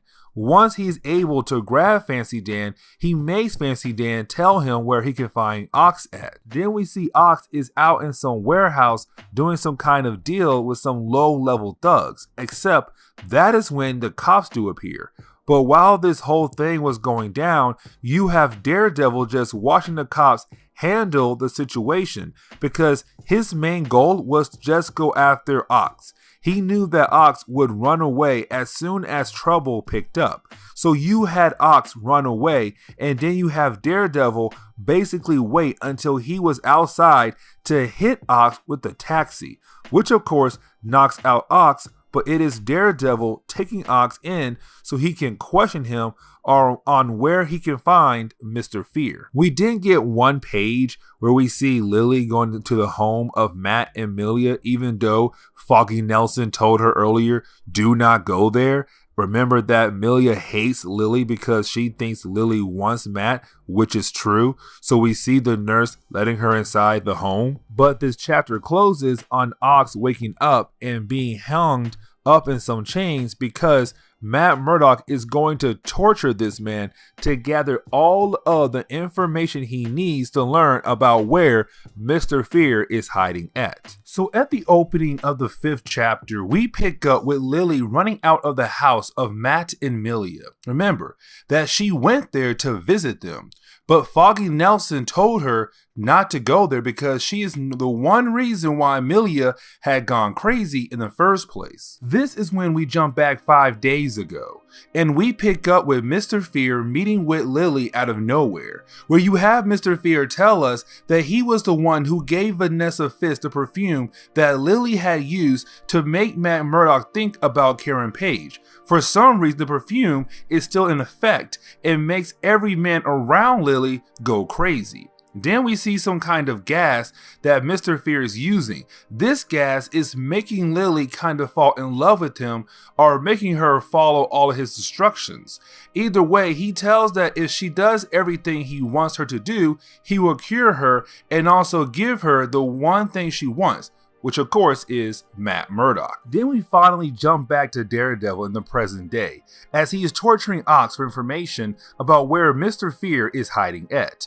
Of course, at first you have Ox trying to not give up any information, but this is Daredevil, a man who's on a mission and he's okay with torturing Ox. He is trying to get his wife some kind of cure to help her, but of course, after a while being tortured by Daredevil, you have Ox tell him everything he wants to know and Daredevil leaves. Except while Daredevil is leaving the building, we see that someone is watching Daredevil, and of course, Daredevil did not see nor hear this person. That person is of course the Hood. He is trying to be the new Kingpin of New York, but also he wants to know what is going on between Mr. Fear and Daredevil. So you have the Hood wake up Ox and have Ox tell the Hood everything he wants to know, except Ox tells the Hood to give him a phone. Now, the information Daredevil got from Ox would make you think that he is going to be able to find the man who has been causing his life so much trouble recently.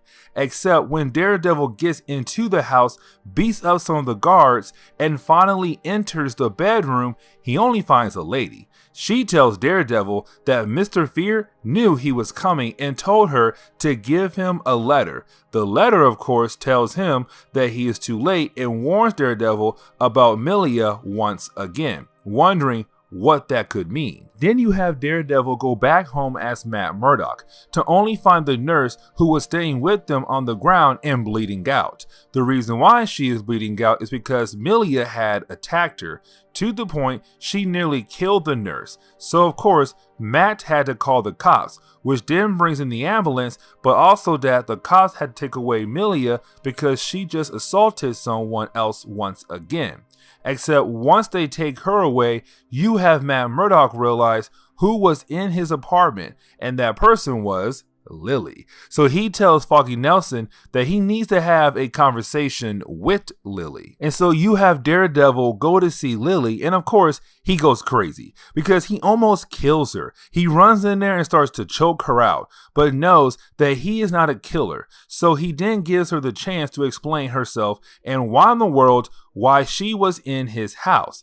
That is when she explains that Mr. Fear got to her and told her that he will give her everything she wants. Either way, you have her tell Daredevil that she told him that he was going to stop by, but Mr. Fear had an important meeting to take care of first. Which makes you wonder who in the world she is talking about. Well, we come to find out that she is talking about Mr. Fear, meeting up with the Hood, because once the story switches over to Mr. Fear, you have the Hood walk in and kill two of Mr. Fear guys, then point some guns at Mr. Fear. But then Mr. Fear points his wrist that is holding the fear gas in. That is when you have the Hood think that the two of them should talk it out then. Now in the 6th chapter, the meeting between the Hood and Mr. Fear continues on. But in this meeting, it is Mr. Fear telling the Hood that the Hood can have Hell's Kitchen, that the only thing Mr. Fear wants, of course, is Daredevil. So it is them two kind of agreeing on them making a deal, except you have the Hood mention that Daredevil is coming here, and that Mr. Fear should get ready to fight against him very soon. Now, this is where the story begins to wind down some. Yes, you do get this big battle between the two characters. It goes on for a few pages, except throughout the fight, and really at the end of the fight, where you have Daredevil winning the fight. You have Mr. Fear tell Daredevil that there is no cure for the toxin that is in Milia. Meaning that whatever kind of toxin that is in her, making her go crazy, will continue to eat away at her. And that is the same for Malvin Potter. Remember, in our last video, Malvin Potter, who is the Gladiator, went crazy, started to kill people, and was trying to kill Matt Murdock as well. But we are finding out here that maybe Mr. Fear had a hand with that as well. So a toxin is in Malvin Potter, except again, there is no cure, and Mr. Fear just laughs at Matt Murdock. The reason why is because he is getting what he wants, making Matt Murdock life a living hell.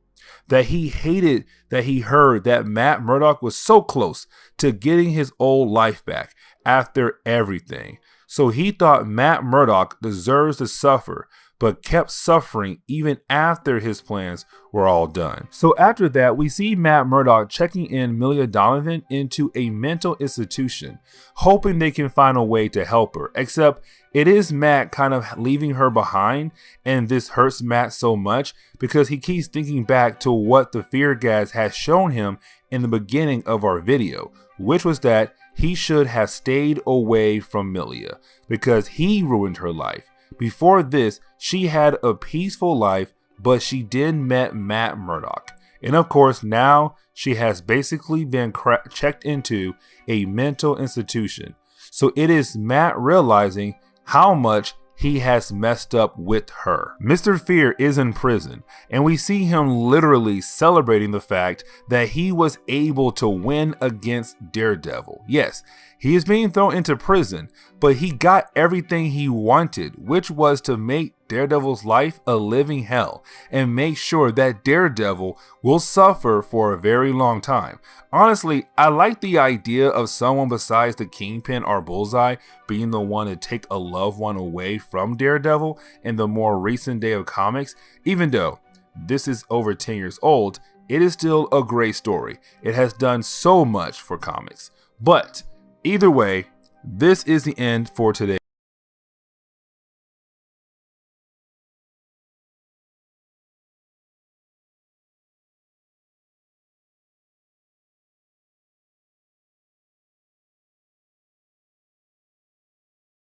In the beginning of this book, we pick up with Ben Urich, who is a reporter. At this point in Marvel Comics, Ben Urich had left the Daily Bugle and formed his own paper, someone who actually reports real news and is not really biased to what the publisher is trying to push in the minds of its readers. Except when one of the reporters comes to Ben's office, he is asking Ben if they can publish a story that basically talks about Matt Murdock and Milia's situation. Remember, in our last video, Milia got put into a mental institution because the fear toxin from Mr. Fear messed with her mind so much. Since the world still thinks that Matt is Daredevil, even though Matt has tried multiple times to make the world forget that in different ways, either way, this guy wants to publish another story, except Ben says no because Matt Murdock is his friend, which goes against what his paper stands for, which is called Frontline.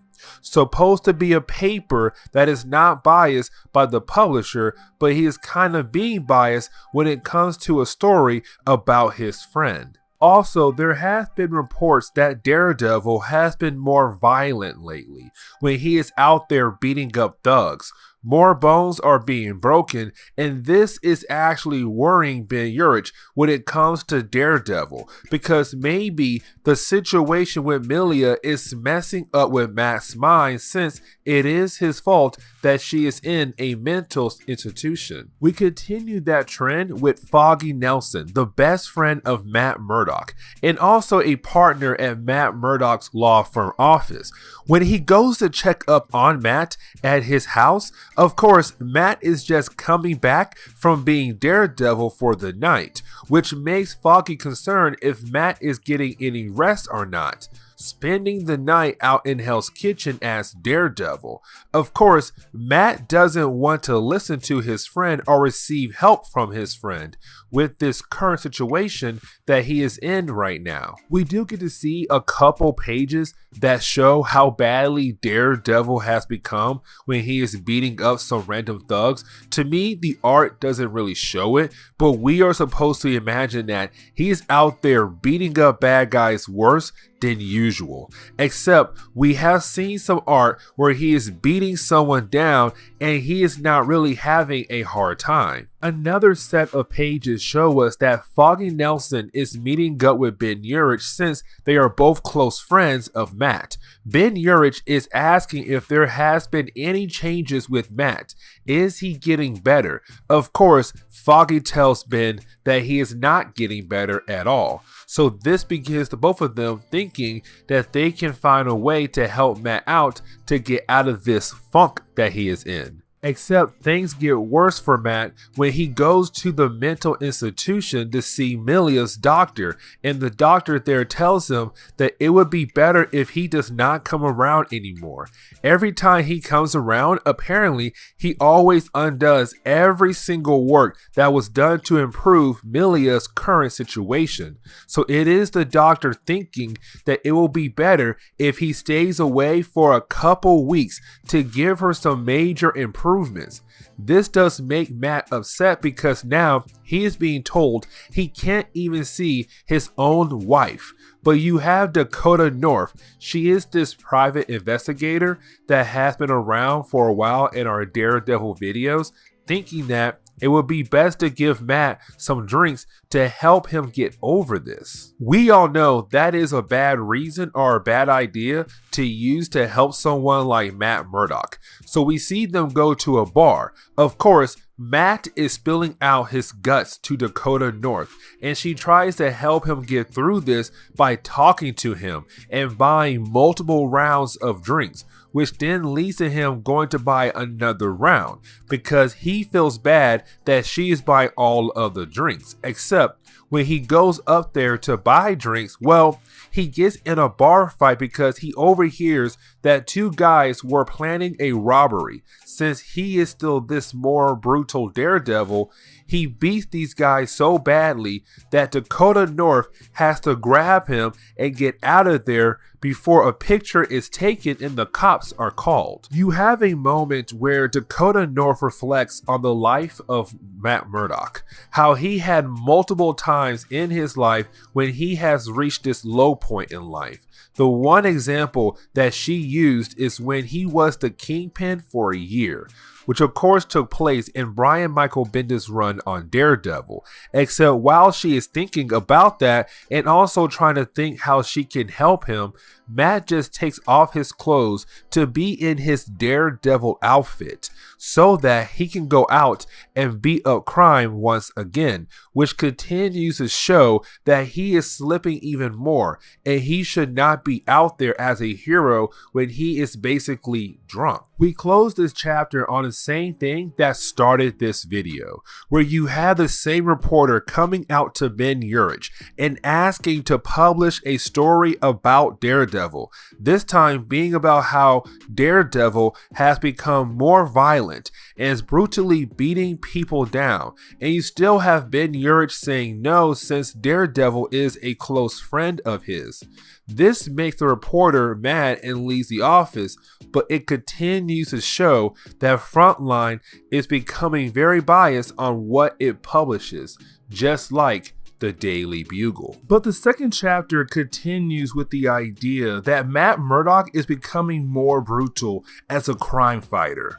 We pick up with him going after some thugs. He begins to beat down on them because these thugs decide to steal a lady's purse and they cut the lady in the face. So of course that makes Daredevil very angry and begin the process of beating down on them so bad that it makes the lady run away scared. You then have Luke Cage appear, and with Luke Cage being here, it is more of Luke Cage kind of telling Matt Murdock that he is being too dangerous and he needs to calm down.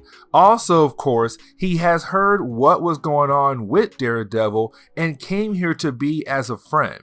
There was another reason why Luke Cage came here, except before he is able to tell Daredevil what he wants, Daredevil disappears, and of course now Luke Cage has to find him again. For Luke Cage, if he is unable to get a hold of Matt, then you go to the next person who could be able to reach Matt Murdock, which is Dakota North. Honestly, I thought he would go for Foggy Nelson. This makes sense though, because she is a private investigator and she needs someone like Matt to help him out with a certain case about someone from Luke Cage part of town. So you have Dakota North going to visit Becky Blake and Foggy Nelson to tell them about what Luke Cage wanted, which was that there is a man named Ben Donovan who is in jail because he killed 3 kids. The police assumed it was the father, but the father went missing. So you would think the cops would go look for the father of the 3 children that were killed. Well, they don't, because this guy, Ben Donovan, came out and said that he was the one who killed the kids, which of course made people automatically believe him and took him to prison and closed the case, gave up looking for the 3 kids' father and just took Ben Donovan to jail. Except you have Luke Cage tell Dakota North that Ben is a bad guy, but he's not someone who would kill children. So to Luke Cage, he is covering something up. Now, Foggy Nelson and Becky Blake think it is a bad idea to take this case, except for Dakota North, this is the case they need to get Matt Murdock out of his funk. Which right now, that is what Matt Murdock needs, because we see him at his house and he is trying to clean the house to get rid of the smell of Milia Donovan, except of course with his enhanced senses, he can still smell his wife in the apartment and makes him cry and makes him slip deeper into the depression that he is currently in at the moment. Now, Dakota North begins to work on this case first by herself. She goes to see her detective friend who is going to be around for a while in Daredevil comics, Detective Kurtz. But you have him tell Dakota North everything that Luke Cage had told her earlier. The only difference is that the police and some law enforcement think that maybe Ben Donovan only agreed to be guilty of the murder because he is holding on to some kind of information. Maybe that he was forced, except Ben Donovan still says he was the one who committed the murder. Also, he says that Ben Donovan converted to religion to show that he is trying to be forgiven for his sins. Then this leads to Dakota North going to visit Ben Donovan in jail and also recording their conversation, hoping to have him slip up and say something that could help him get out of prison. Maybe say who is making him taking the hit for the murder of the 3 children. Sadly though, this is a man who is trying to hide something, but also because he's being forced to hide something. So he doesn't tell her anything at all about if he is innocent. Now, after she does that, well, of course, she goes out thinking about what her next move can be.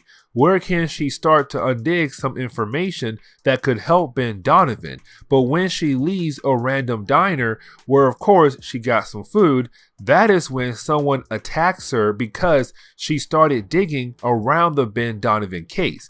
And this man tells her that she should stay out of it and leave everything alone, which of course is going to make her dig even more. But with her getting attacked by some random guy, it makes her go over to Matt Murdock's house to tell him about what had happened.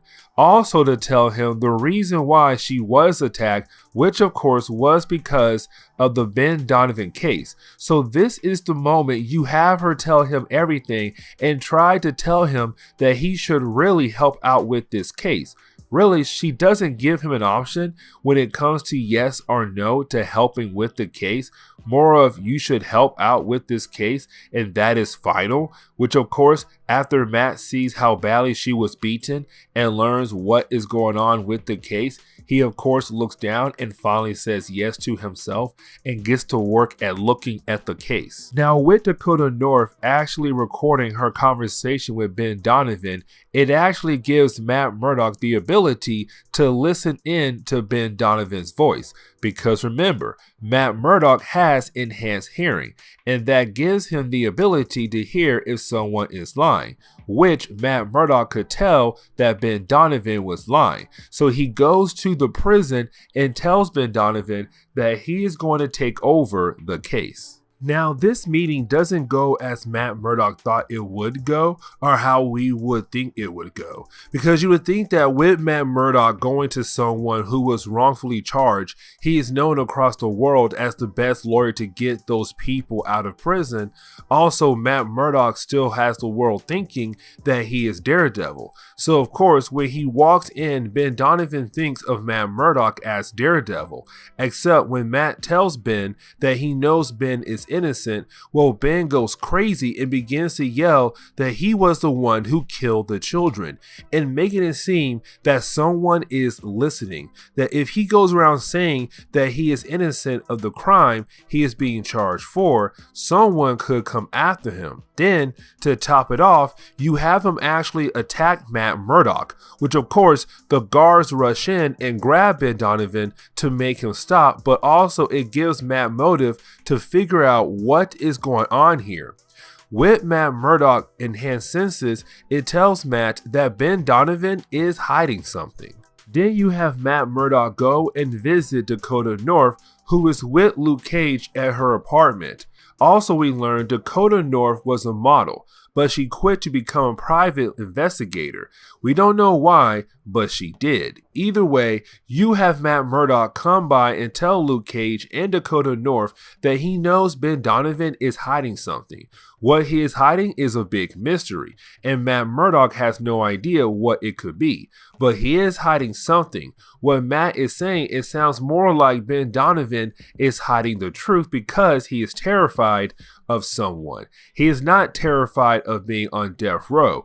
He is more scared of something else, and Matt Murdock is going to figure out what. Then there is a page where you have Dakota North go back to the diner where she was attacked. With her going there, she is able to ask the owner of the diner if maybe he has seen something. Of course, he says no, but he tells her that he has cameras that were installed on the outside of the place. So he tells her that she can take a look at his cameras to figure out who attacked her. Now, this leads us into her going back to the police station to talk to Detective Klutz about who this guy could be, because she only has a picture of the guy that had attacked her, except while she is talking to Klutz about who this guy could possibly be, that is when you have another cop come by and just says the guy's name is Moss. That's all we got. We did not get any more about him, but of course, this is a good start for Dakota North to figure out what is going on with Donovan Ben and also the case of the 3 dead children. The story switches over to Matt Murdock meeting up with Ben Urich at some other kind of diner. They sit apart from each other just in case anyone is watching Matt Murdock and tries to come after Ben Urich. This is Matt making sure Ben will still be safe, because Dakota North was barely attacked just for asking around when it comes to the Ben Donovan case. Now you have Ben Urich tell everything Matt already knows, and really everything we already know, because Ben Urich points out that he was covering the story when it was originally going on. The only new information we get is that Ben Donovan worked at the docks, which makes Matt think about checking out the docks for more information. We skip back to Dakota North, who goes after the Moss guy, the one who attacked her for just asking questions about Ben Donovan. We see him riding his motorcycle, and then she makes him fall off of it so she can question him. Then that leads into her asking him questions, hopefully that she can finally learn more information. The only thing she learns is that Moss works for the feds, and he is not going to say anything. He says if he does, well, someone will come after him and kill him. So she has to leave with basically learning nothing. Now, when Dakota North gets home, well, when she walks in, she comes to find out that her father is there waiting for her, where the only thing he tells her is that she has no idea how much trouble she is in now. While that was going on, you have Daredevil going to a random bar that is usually known for criminal activity. Also, this bar may have some connections to the docks. So it is Daredevil hoping he can learn more about what is going on at the docks from someone here. The problem is none of these guys are talking, or maybe not now, but Daredevil is not going to stop until someone tells him what he wants to know. The problem is that there was a guy who was watching from outside of the bar and seeing what Daredevil was doing to those guys in the bar. That leads into him going to a phone, calling up someone named Lloyd to tell him what was happening at the bar. Then Lloyd goes on to tell his boss what Daredevil was doing, and we find out it is a guy named Mr. Slaughter. Before we can learn more about Mr. Slaughter, we have to jump back over to Dakota North because her father has stopped by to talk to her, except when she thinks this conversation is about her quitting her life as a model and becoming a private investigator. That is when her dad tells her no, that he came here to tell her that he is here to warn her that she needs to stay away from the Ben Donovan case. His reasoning is that it affects national security. So this is us finding out that Dakota North's father, and his name is Samuel North, works for the government. It is him now telling his daughter to leave this case alone. Now for Ben Donovan, who we have not seen in a while. Well, we plus Matt Murdock and Foggy Nelson finding out that someone tried to kill Ben Donovan in his prison cell, except it was made to look like he was trying to kill himself. But the prison guard were able to save him before he had to kill himself. Then you have Ben tell Matt Murdock that he needs to stop or they are going to kill Ben. Of course, Matt doesn't want to hear that because he's still trying to deal with the idea that his wife is in a mental institution. This is when you have Becky North, Matt Murdock, Foggy Nelson, and Dakota North meeting up back at the office to talk about everything they have gathered and how Dakota's North father has come to warn her and the others to stop digging into this case.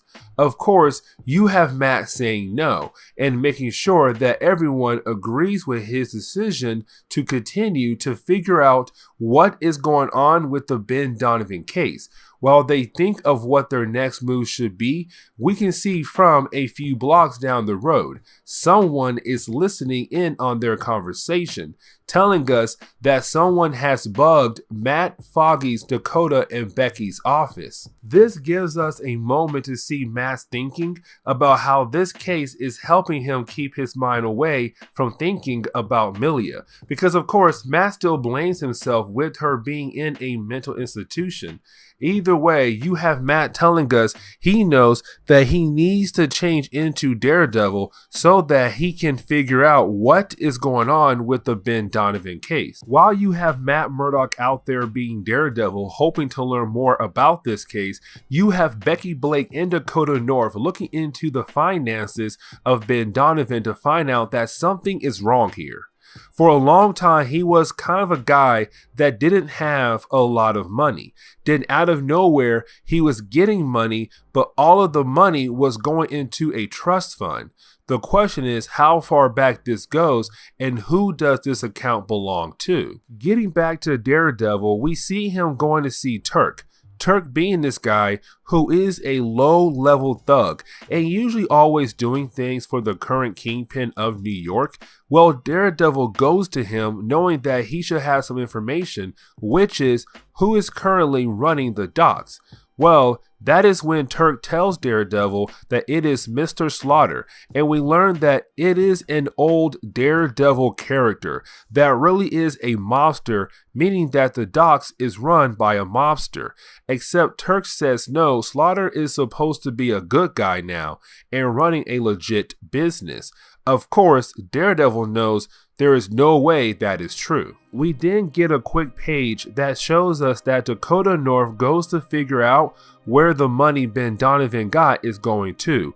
We come to find out that Ben Donovan has a son and his name is Benjamin Donovan. Before we can learn more about the son of Ben Donovan, you have the story jump over to Daredevil going to the docks because he knows that there is no way that Mr. Slaughter is a good guy now. Which of course, when you have Daredevil arrive at the docks and takes out all of the guards that are trying to stop him, once that is done, he goes on to ask Mr. Slaughter what is going on with Ben Donovan. But then you have Mr. Slaughter reveal that there's a sniper out there ready to shoot and kill Daredevil. To make things even worse, well, we come to see Dakota North leaving, figuring out so much information about Ben Donovan and his son Benjamin Donovan that Ben Donovan's money has been put into his son's trust fund, Benjamin Donovan, and Benjamin Donovan had no idea. He thought it was money from the football scholarship. While she is leaving, someone outside in the streets actually shoots at her after she had called Becky Blake about what she learned, leaving us wondering if she is going to survive. So with the last two things happening, which of course is Dakota North being shot and Matt Murdock being targeted by a sniper while he was trying to interrogate Mr. Slaughter so he can learn what is the true secret behind what is going on here at the docks and maybe learn more about Ben Donovan. Except of course you have some paramedics come and take Dakota North to the hospital. Also, you have Daredevil being able to escape, but with the sniper that was almost about to kill It tells Daredevil that Mr. Slaughter is up to something. The question is what? All he knows is that it has everything to do with Ben Donovan. Now, when Matt Murdock gets to his house thinking that he is going to have some downtime, that is when he gets a call from Foggy Nelson to tell Matt Murdock that they are at the hospital because of what had happened to Dakota North. This leads to Matt Murdock getting there, and of course, he is blaming himself for this, saying this is his fault that Dakota North is in the hospital. And then you have Becky Blake just snap on Matt Murdock and tell him not everything that goes wrong is because of him. Even though a lot of things that have gone wrong is because of him, this time it's really not his fault, since it was Dakota North who originally took the case and was the one who got Matt to help her dig into the case to see what in the world is going on with Ben Donovan. When Matt Murdock gets outside, he is confronted by Samuel North, the father of Dakota North. You have Samuel North try to blame Matt Murdock for the reason why his daughter is in the hospital, except you have Matt snap back quickly at Samuel to show him that this is not Matt's fault for what had happened, that it is Samuel's fault since Samuel had a hand in what is happening to Ben Donovan, stating that since this is government business and that Samuel is in the government, then it is clear Samuel has a hand for what is going on with Ben Donovan, in which an innocent man is going to die now. That made Dakota North upset. So no, it's clearly Samuel North's fault what had happened to his daughter. After all of that, you have Matt, of course, go on the hunt to find out who could have been behind the shooting of Dakota North, which of course, using his enhanced senses, he was able to figure out where the shooter shot the sniper that hit Dakota North. He then changes into his Daredevil outfit because he sees a van that quickly tells Daredevil that some more Fed agents could be in there or could be nearby the van. So he goes down and he finds the Moss guy again, the same guy who attacked Dakota North the first time, and it was him who shot Dakota North as well. You then have Daredevil continue to beat this man down so that he can finally learn what is going on with this case and what's going on with the docks. Why are the docks so important? They were using Mr. Slaughter as an inside man because shipments from the Middle East come through there. So it is Moss saying to Daredevil that they let Mr. Slaughter do what he wants to do because he's small. They are trying to use him for the goal to get bigger targets, which of course makes Daredevil even angrier after hearing that. With Daredevil able to learn everything, Daredevil changes back into his Matt Murdock outfit, which he is now Mr. Lawyer Guy. He goes to the prison and tells Ben Donovan that he knows everything. Of course, Ben Donovan is still trying to pretend that he has no idea what Matt Murdock is talking about, that he is guilty. That is when you have Matt tell Ben Donovan to tell that to his son to his face, which of course makes Ben Donovan cry when he sees his son Benjamin Donovan. For the plot twist of this book, we see Samuel North going to visit Mr. Slaughter to tell him that it is over. Since Samuel North is part of the government, he was able to take over the task force that was running this dock idea.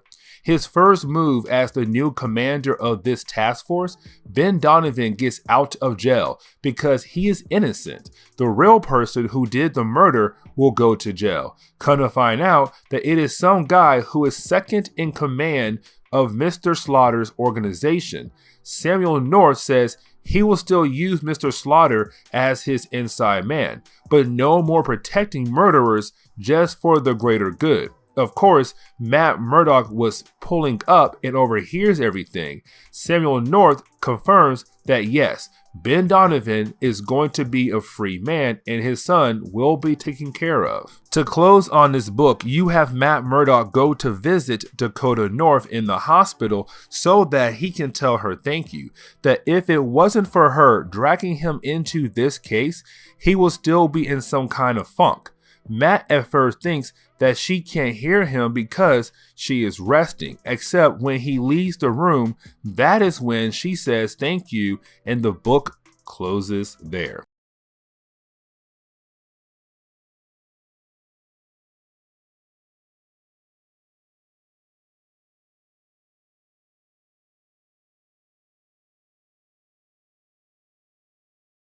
So in the first page, we get introduced to the new villain in Daredevil's life. This is her first time being in Marvel Comics, and her name is going to be Lady Bullseye, which honestly doesn't sound that bad. How she came into New York to basically hunt some people down for some plan. Before we can learn more about her plan, we have to pick up with the star of the book, of course being Matt Murdock, as he's with Dakota North, who is a private investigator that works for Matt Murdock and Foggy Nelson. Last video, she was shot because she was digging into a case that was basically covering some huge government stuff. Go check out last video. Either way, they are meeting up with Danny Rand, who we all know is the Iron Fist. Of course, Iron Fist and Daredevil have a close bond since they have fought with each other so many times. Also, when Matt Murdock was in jail, in the beginning of Ed Brubaker's run on Daredevil, Danny Rand pretended to be Daredevil, hoping it would get Matt out of jail. Either way, they are here to basically get some magical chi energy to help heal up Dakota North's injury a whole lot quicker than it is right now. When Matt Murdock and Dakota North are leaving the building, well, that is when we see that Lady Bullseye is watching over them, like she is studying them, but also trying to learn when it will be the perfect time to kill them, or maybe just put her plan into action. We don't know what the plan is yet, of course, but this is her keeping her distance and thinking about how she is going to make her first move. Then we have a quick few pages that tell us about the origin of Lady Bullseye, or maybe what motivates her to be what she is right now. Now, it is not a full section that truly goes deep into the origin. It is just that we learn that she was one of many women that were being sold on the black market. For of course we know why. Except before she could have been sold, you have the original Bullseye come in and kill everyone. Of course, this man does it in style. Well, I guess in style for Lady Bullseye, because while he was killing all of these gangsters, it kind of inspired her to be like him. So after everyone is dead, she then goes on to grab the key from one of the dead bodies to unlock her cage, and goes on to say that no one is ever going to touch her again. We get another couple more pages that are showing us Matt Murdock and Dakota North are out in the park. Let me tell you now, this is the moment where it establishes that these two are kind of beginning to like each other. They don't show them kissing or anything big, just how they look and talk to each other.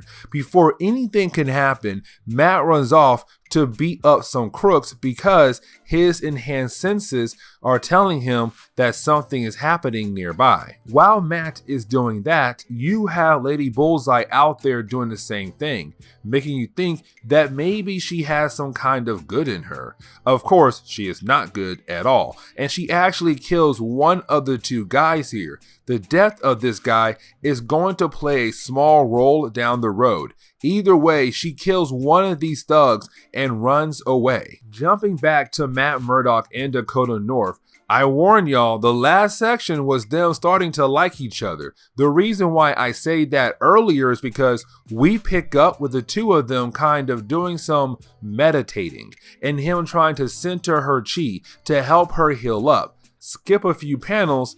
While they are talking to one another and getting closer and closer to one another, bodies start touching each other and they start kissing one another, while we know where that is going to lead into here in a few more panels. That then leads us into the book telling us who Lady Bullseye is working for, and of course, it is the Hand. She is working for one of the many leaders of the Hand. This leader's name is Lord Hirachi.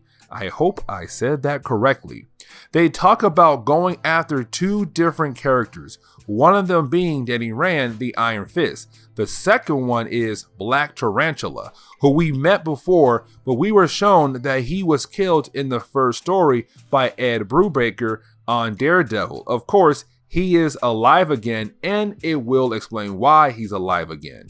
And Black Tarantula is just an incredible fighter, and also the superhuman abilities like strength, agility, and durability to a degree.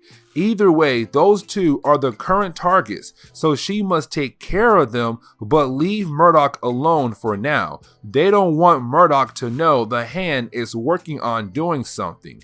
Where Lady Bullseye says, don't worry, she has something to keep Matt Murdock preoccupied for a while. The Hand is a ninja clan and the current version of a pseudo-religious cabal worshipping the demon known as the Beast. The clan is made up of several different fractions, which are each led by a fraction leader. Like this one here is led by Lord Hirachi. Now, to close on the first chapter, you have the book show us that Matt and Dakota North did the thing, which of course Matt feels guilty about because at this point in Marvel Comics, Matt is married to Milia Donovan, who is in a mental institution because she went crazy thanks to a villain known as Mr. Fear, who gave her some fear toxin.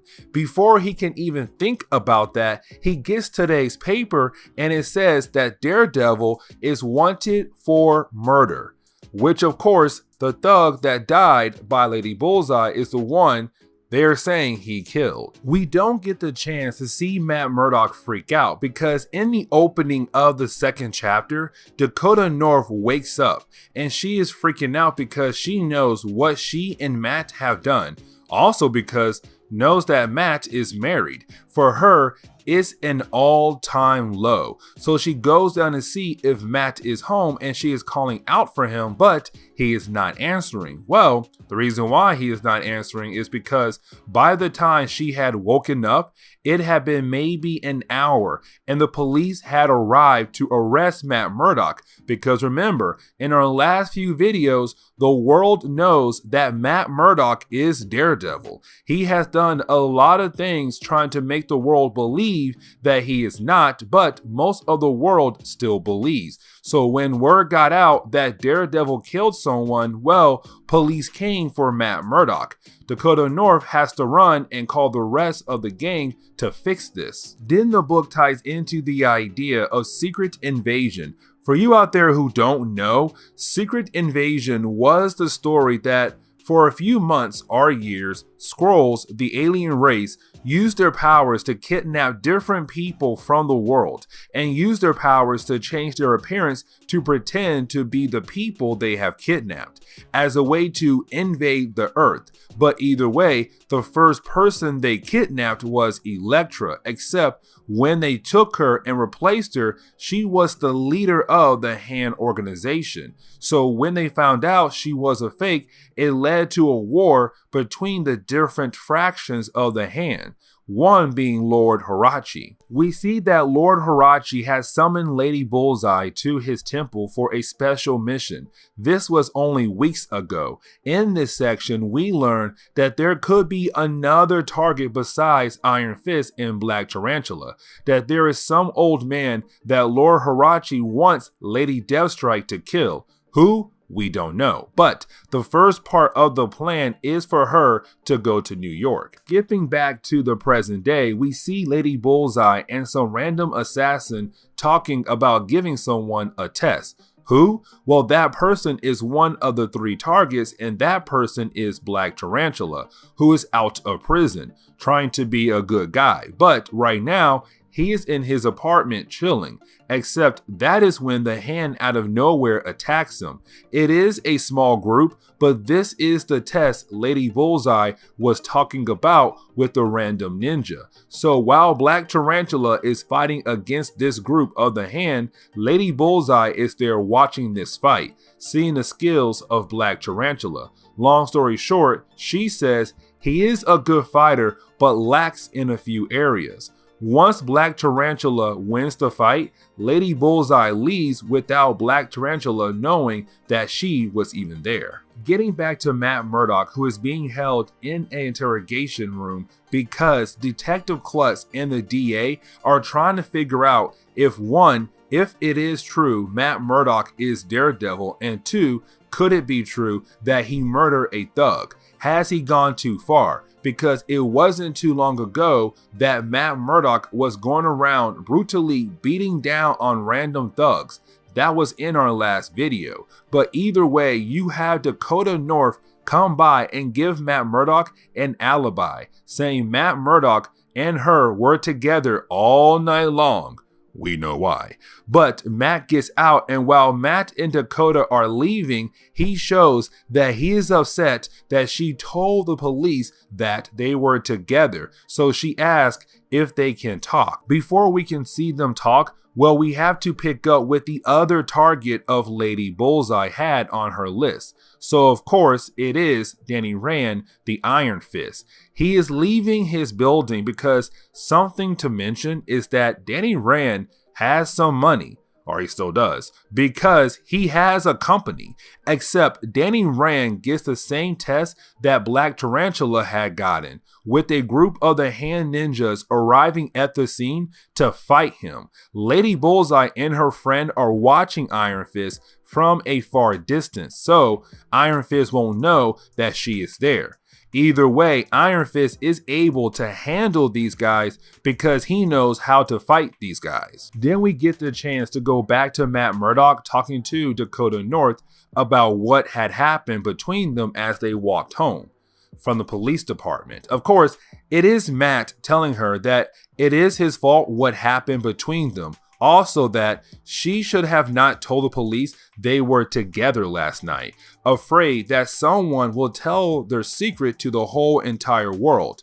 Of course, Dakota North tells him it was an accident and it shouldn't be looked at as some terrible moment. But when they arrive at the door of the home of Matt Murdock, well, the door is unlocked. Except when they walk inside, well, they are greeted by Master Izo, a new character we are going to learn about over the next few chapters. Except we see that Master Izo had brought Black Tarantula all tied up. So a lot of questions are being dropped on us with the first 2 chapters. In the opening of the 3rd chapter, well, you have Lord Hirachi tell Lady Bullseye that he is upset she framed Matt Murdock for murder, because now we learn that they are planning to give him some kind of gift. But he must not know they are coming for him, that everyone who is being targeted is for other reasons that will lead back to Matt Murdock.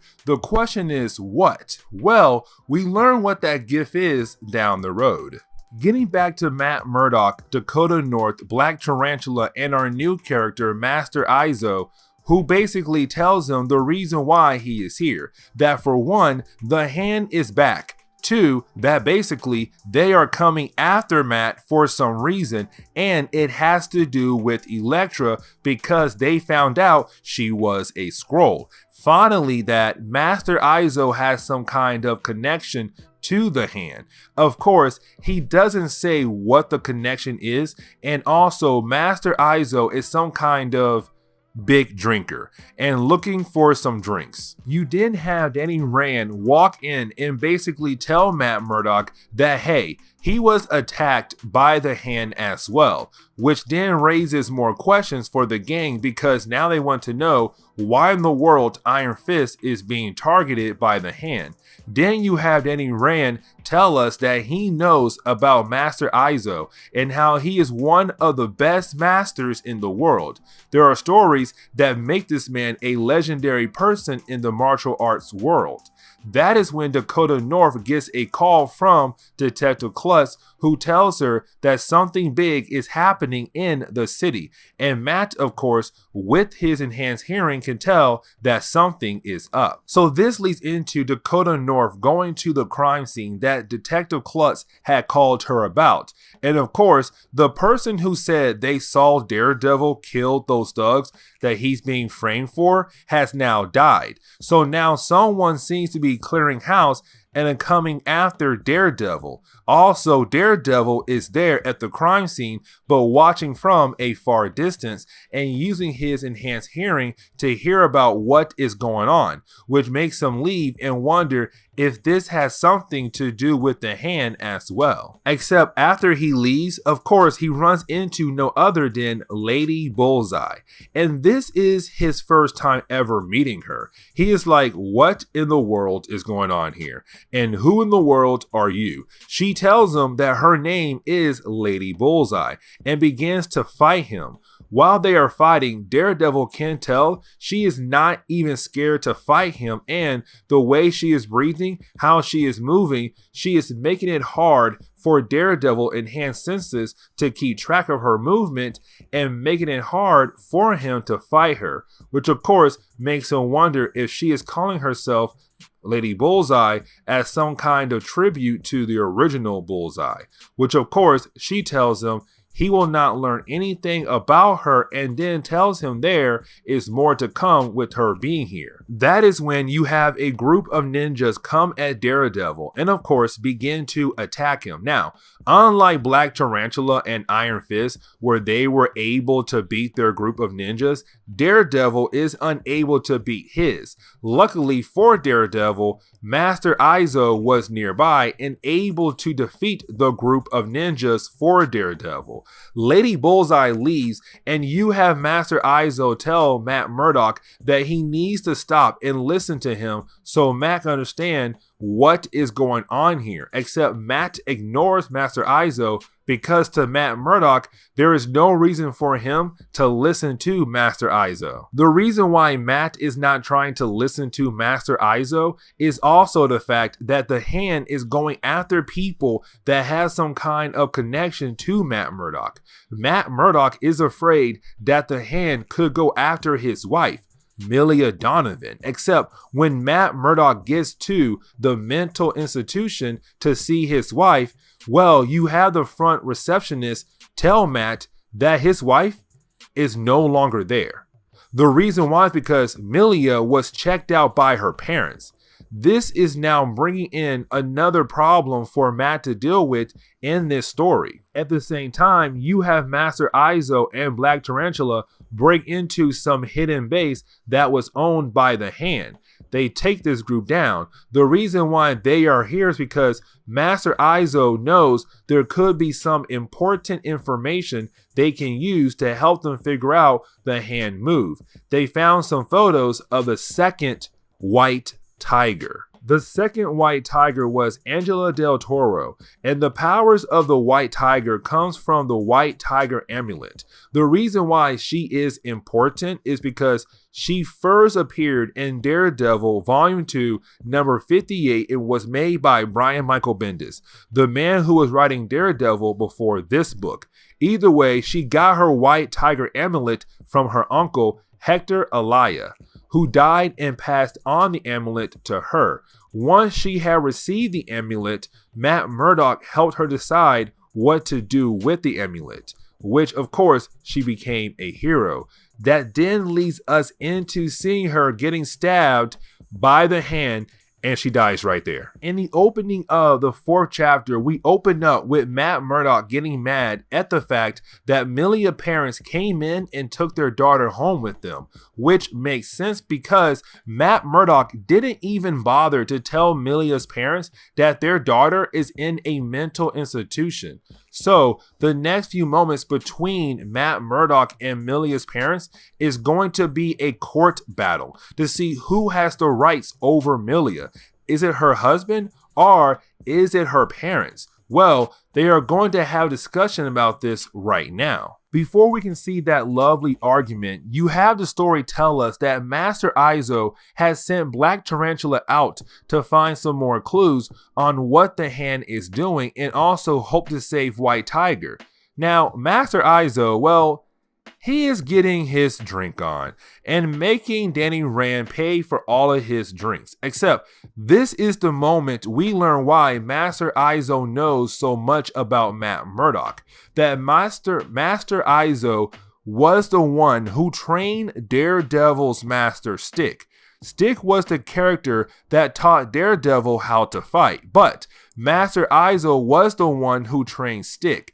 Except Master Izo couldn't tell Matt about that since Matt doesn't want to listen and keeps running off without him. Getting back to the big argument about Milia's situation, where you have the two sides continue to argue who has the right to Milia, where her parents told the judge that Matt is dangerous to have around Milia, which makes sense because again, it is Matt's fault that Milia is even in a mental hospital. Now, Milia's parents did get themselves a lawyer to help them win this case.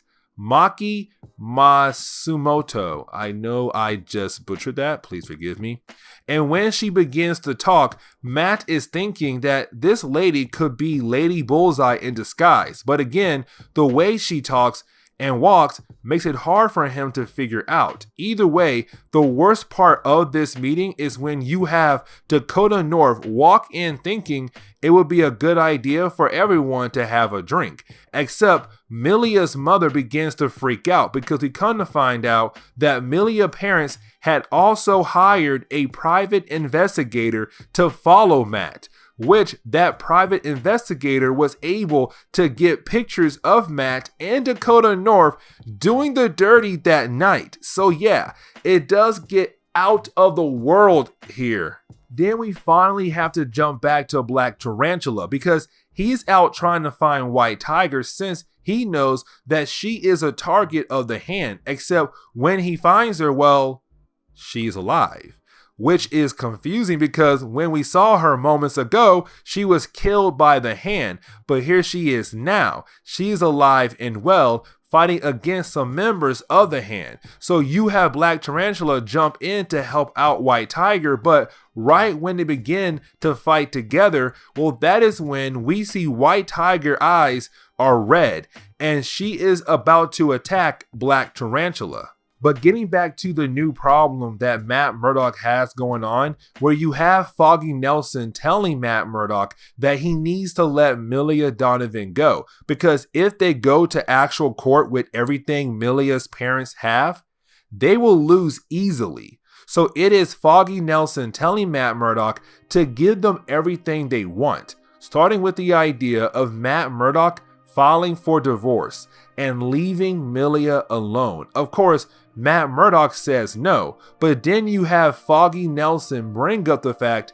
that Matt has already let her go when he put her in the mental hospital. Why is he still holding on to her so tight when Matt knows what Milia's parents are doing would actually help her? Also, we find out that the lawyer Milia's parents had hired, well, she's of course was Lady Bullseye. So it is her making Daredevil's life even harder than usual. But she also kills the ninja guy that was following her around because he feels like she is portraying the hand since she is not following orders. Either way, she says she is, and everything is coming together. To close on the 4th chapter, you have Matt go home, trying to call Dakota North so they can talk about what had happened since, of course, she got embarrassed while being in that meeting. Except Dakota North does not want to talk. She wants to be left alone, which makes Matt Murdock upset because again, he has hurt another person in his life. Sadly, Matt Murdock does not have the time to actually think about that because when he walks into his home, he is confronted by White Tiger, Black Tarantula, and some members of the Hand. The last chapter begins to close the story down with a whole lot of fighting because we pick up with Master Izo and Iron Fist coming in to save Matt Murdock. So now the fighting between the two sides is actually even now. Except while Master Izo and Iron Fist are actually being able to fight and kick some butt, Matt Murdock is struggling, and the question is, why is this man struggling so much?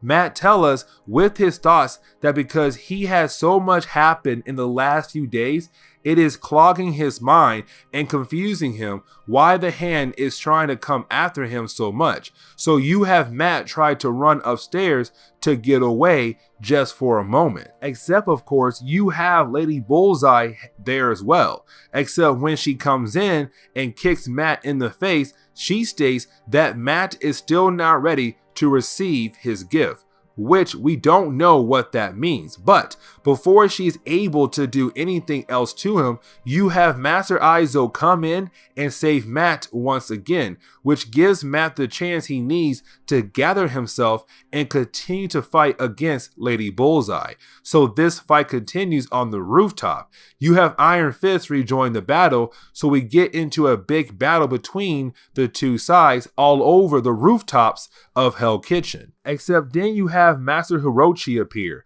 the leader of this fraction of the hand, and he calls Master Izo a traitor. So maybe the connection between Master Izo and the hand could be that Master Izo used to work for the hand, or maybe control the hand at one point.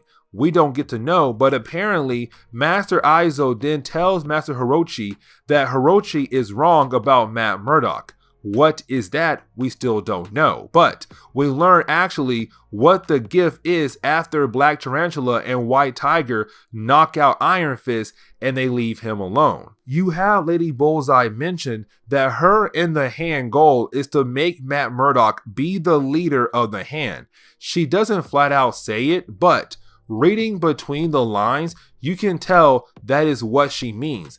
Also that she begins to mention that they had to remove different people so that he can have a clear pathway and a mind to accept the gift. Of course, Daredevil says no and tries to fight Lady Bullseye once again, but you have her knock out Daredevil and leave. So the fight ends and we pick up 2 days later, where we pick up with Matt Murdock and Foggy Nelson continue to talk about Milia's parents. Foggy Nelson tells Matt to let her go, but Matt Murdock says he can't. But when he says that, well, Dakota North walks by the office and hears what the man she thought she liked and cared for said. So it hurts her feelings. Then we pick up with Lady Bullseye and Black Tarantula on an airplane traveling somewhere. You have Black Tarantula ask what they are going to do to convince Matt Murdock to become the new leader of the hand. Well, you have Lady Bullseye say that they're going to use Plan B, that their Plan B is in Spain, and this leads us into the last story by Ed Brubaker, but this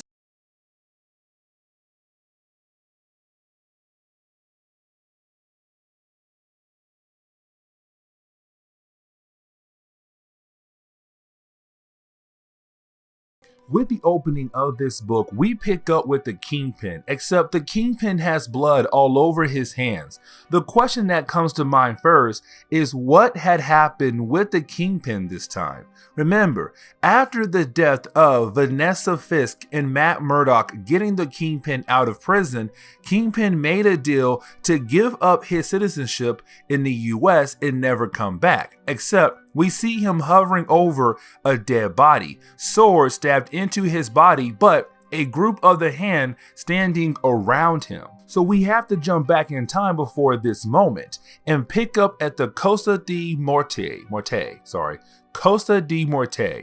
where you have the Kingpin right now standing over Death Coast. The reason why he is here is because he is trying to forget what happened to his wife, Vanessa Fisk, the one person who was originally good, but thanks to Matt Murdock and the Kingpin, she turned evil and blamed them for the death of her and the Kingpin's son. Also, he's trying to move on with the life of being the Kingpin. Except that is when he meets some lady. This lady talks to Kingpin in a way like she was kind of odd, but at the same time, she begins to pull Kingpin in emotionally. You can tell he is okay with having a conversation with her, and her name is Morta. This character is going to be important in this first chapter, but not later on. Either way, Kingpin has a new friend now. She quickly becomes more of a lady he loves in his life rather than just being a friend, even becoming like a stepfather to her children. Martha begins to seem like Vanessa to Kingpin, making him wonder that maybe this could be a second chance in life. There is a moment where he slips back to his old ways, because you have Kingpin and Martha go out for some drinks, except when they had one guy talk disrespectfully towards Martha, you have Kingpin grab this man like he's going to beat down this man. Martha was able to stop him, but this is the Kingpin almost going back to his old ways as Kingpin in New York. He was going to kill this man, but Martha was able to stop him. Every once in a while, you have Kingpin think back to his two most popular foes, the two heroes that have stopped him so many times over the years, which of course is Spider-Man and Daredevil, except this is him trying to forget about them as well, to forget his past life. While the Kingpin was building up a new life with Martha and her children, every once in a while he would freak out because he would think that his past would come back to haunt him, meaning that they come back and kill Martha and her children. Of course, every time he comes home, he comes to find out that she's alive and okay. So of course, it is the Kingpin finally having something great in his life and not dealing with criminal activity. Except this leads us to the night where we saw Kingpin hovering over a dead body. Of course, that dead body was Martha. The reason why I say that is because when Kingpin comes home thinking he is going to have a normal night, well, Kingpin finds the dead body of Martha and a group of the Hand ready to attack him. Of course, they do battle, but we know how that ends, with the Kingpin getting brutally beaten and on the ground, but the night is not over yet. That is when he is confronted by Lady Bullseye, who then continues to stab the Kingpin, not to kill him, except to show him that his past will always come back to haunt him down the road, and he will never have true happiness. Also that she and the Hand are not the ones who Kingpin should blame for the death of Martha. Instead, he should blame Daredevil. This is Lady Bullseye making Kingpin think that maybe it is time to go back to New York to kill Daredevil. Because thanks to Daredevil, when Kingpin finally found some kind of happiness, it was taken away from him. All because he has some kind of connection to Daredevil. Next chapter opens up with the Kingpin and Turk going underground to some kind of bar that is hidden down there. The reason why they are going here is because this is some high and low level thugs finding out that the Kingpin is back. Also that this is him stating that he is back in charge and no one is going to challenge him on that. When they ask about Daredevil and other problems that could pop up, well, Kingpin states that he will handle Daredevil and also that there will be so much more blood this time around with the Kingpin being around. We then jump back over to the star of the book, who is Daredevil, who is going after a man named Perkins, who was this private investigator Milia Donovan's family hired to gather information on Matt Murdock. Remember, in our last video, Milia Donovan's parents decided that they are going to take their daughter away from Matt Murdock because, thanks to him, she was put in a mental institution because she had gone mad thanks to a villain named Mr. Fear, who had given Milia some fear toxin. After Milia's parents had taken their daughter away, they had a private investigator, Perkins, gather information, and of course he found out that Matt Murdock and Dakota North had some fun time in the bedroom. So he came here to make Perkins get rid of any copies of the photos he had taken, and also to do one more thing as well. Before we can see what he wants Perkins to do, we have to jump over to Master Izo, who was this random guy who had popped up in our last video telling Matt Murdock that he has some kind of connection to the Hand. Of course, the Hand is a ninja clan, and the current version is a pseudo-religious cabal worshipping the demon known as the Beast. The clan is made up of several different factions, which are each led by a faction leader. Either way, with the Hand being back in the picture, Master Izo is annoyed that Daredevil is not taking them being back here seriously. Daredevil tells Master Izo that he is focused, it is just that he has a lot going on. Of course, he is talking about Milia Donovan's situation because her parents are upset with the fact that their original lawyer dipped out. Of course, we found out that their lawyer was Lady Bullseye, the last new villain to be introduced in this long, overarching story. She had pretended to be their lawyer to just make Matt Murdock's life even harder so he can receive some kind of gift from the Hand.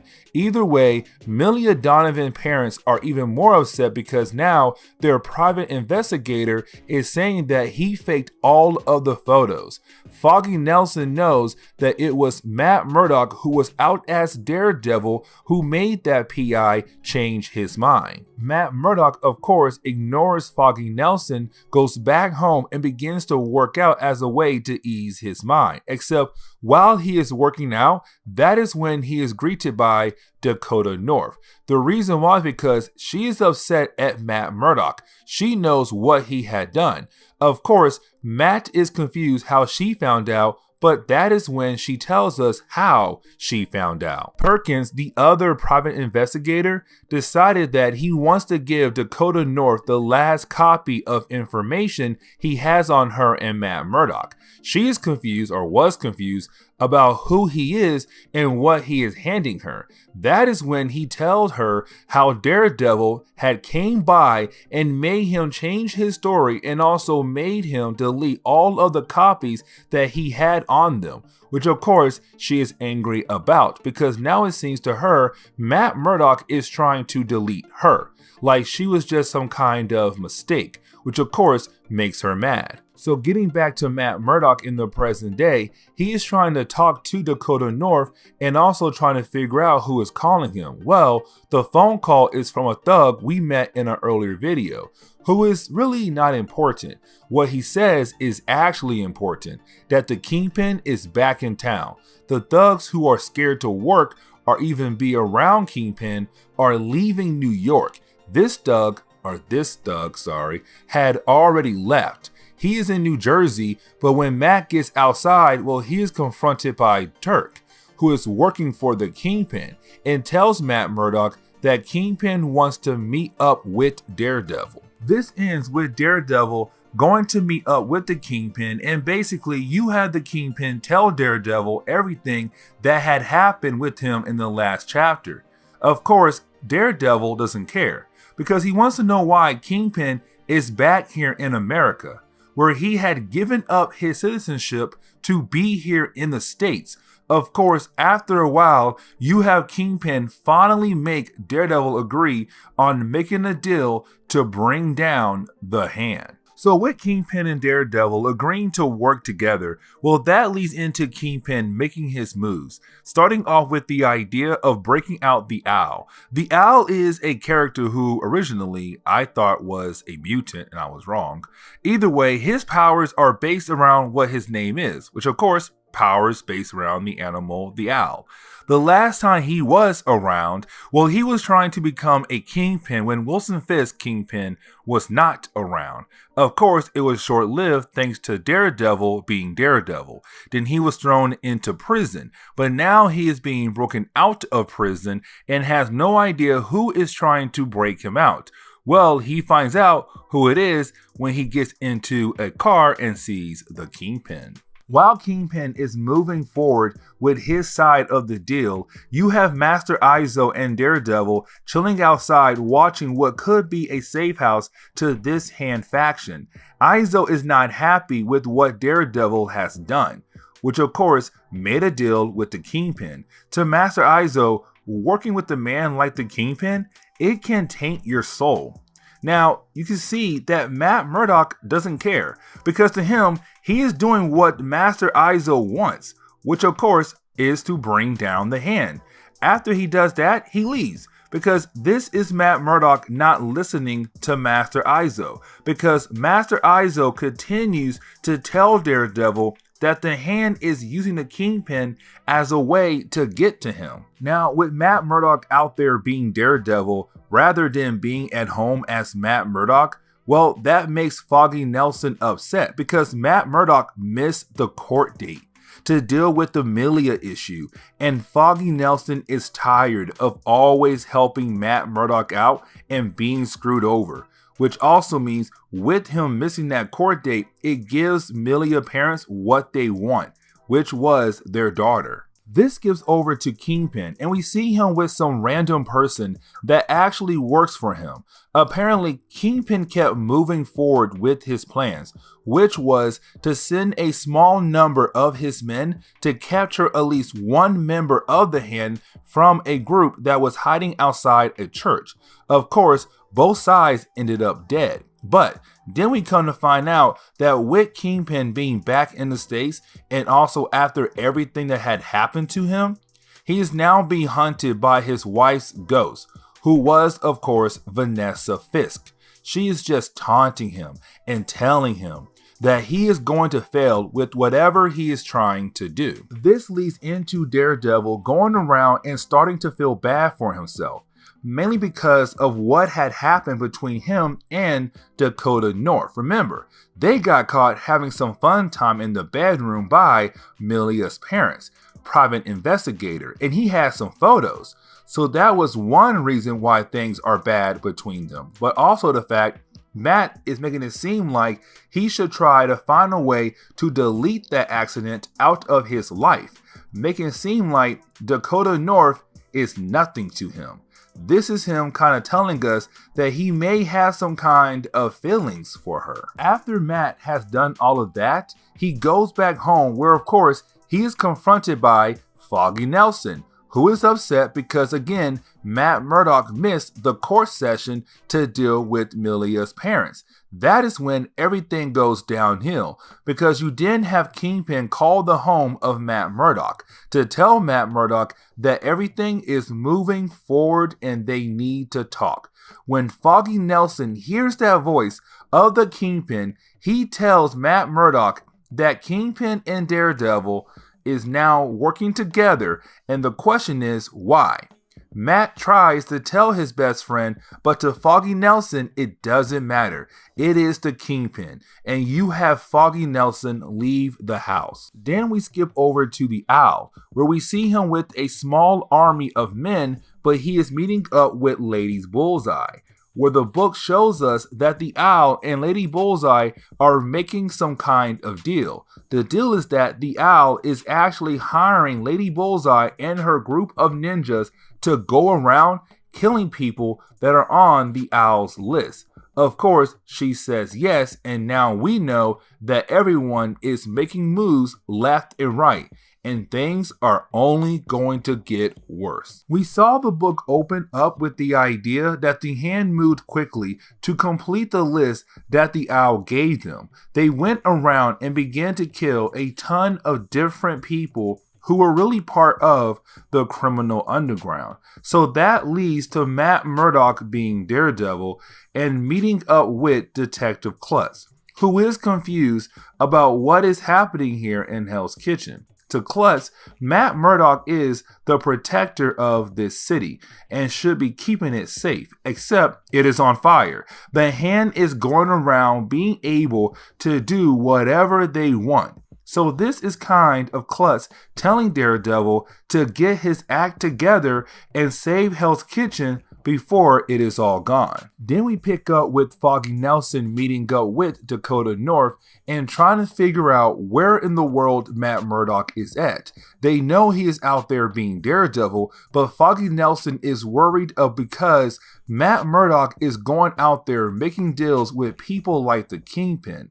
Also, Foggy Nelson is freaking out about how he was acting earlier when it came to his conversation with Daredevil and Foggy Nelson. So Foggy and Dakota are going to go find Matt Murdock. With Daredevil being out there going around the city and him thinking about how bad it is getting with the Hand and Hell's Kitchen, he goes back to the home of Master Izo, hoping to get some advice on what they should do, except Master Izo is not there. And the question Matt Murdock has is, where in the world is Master Izo at the point when you need him the most? So now Daredevil has to go out there and find Master Izo. While Daredevil is out doing that, we see that Wilson Fisk is still being hunted by the spirit of his dead wife, Vanessa Fisk. It is just the ghost of Vanessa Fisk telling him that he is going to fail and there is nothing he can do about it, which of course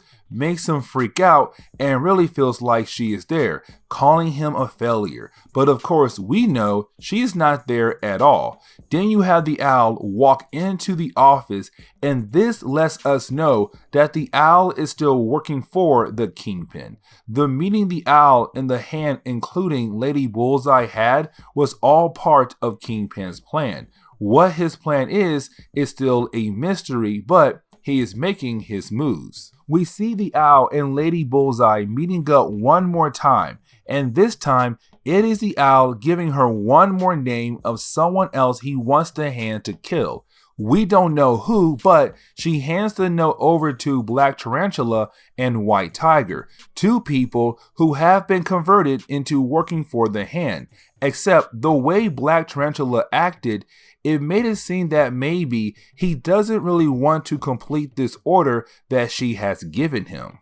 While White Tiger and Black Tarantula are leaving, you have White Tiger notice that Black Tarantula was hesitant to say yes to the job that Lady Bullseye had given to him. He plays it off and makes it seem that everything is still okay. Also that the Owl wants the Hand to kill Foggy Nelson. So that is why he kind of froze up. Then we see that Lady Bullseye knows that the Owl did not come here for his own personal reason. Of course, she knows that he was sent by the Kingpin. So Lady Bullseye pulls out some swords and commands the Owl to tell her what the Kingpin is planning to do. You then have Daredevil going to what is Kingpin's new office. But when he gets there, of course, Kingpin is not there. And so, of course, Daredevil is running around with no idea where to go to find Kingpin. That is when you have Master Izo come around and tell Matt Murdock that he was right about the idea of Daredevil working with the Kingpin was a bad idea. So, of course, you have Daredevil tell Master Izo that he knows that, but they can't dwell on that. Except while Daredevil is out there trying to figure out how to stop the Hand, you had Dakota North following one of the men that was working for the Kingpin, which then leads to her seeing that Kingpin is meeting up with the Hand, and of course, Lady Bullseye. You have Lady Bullseye telling Kingpin that he has earned the respect of the Hand and hers as well.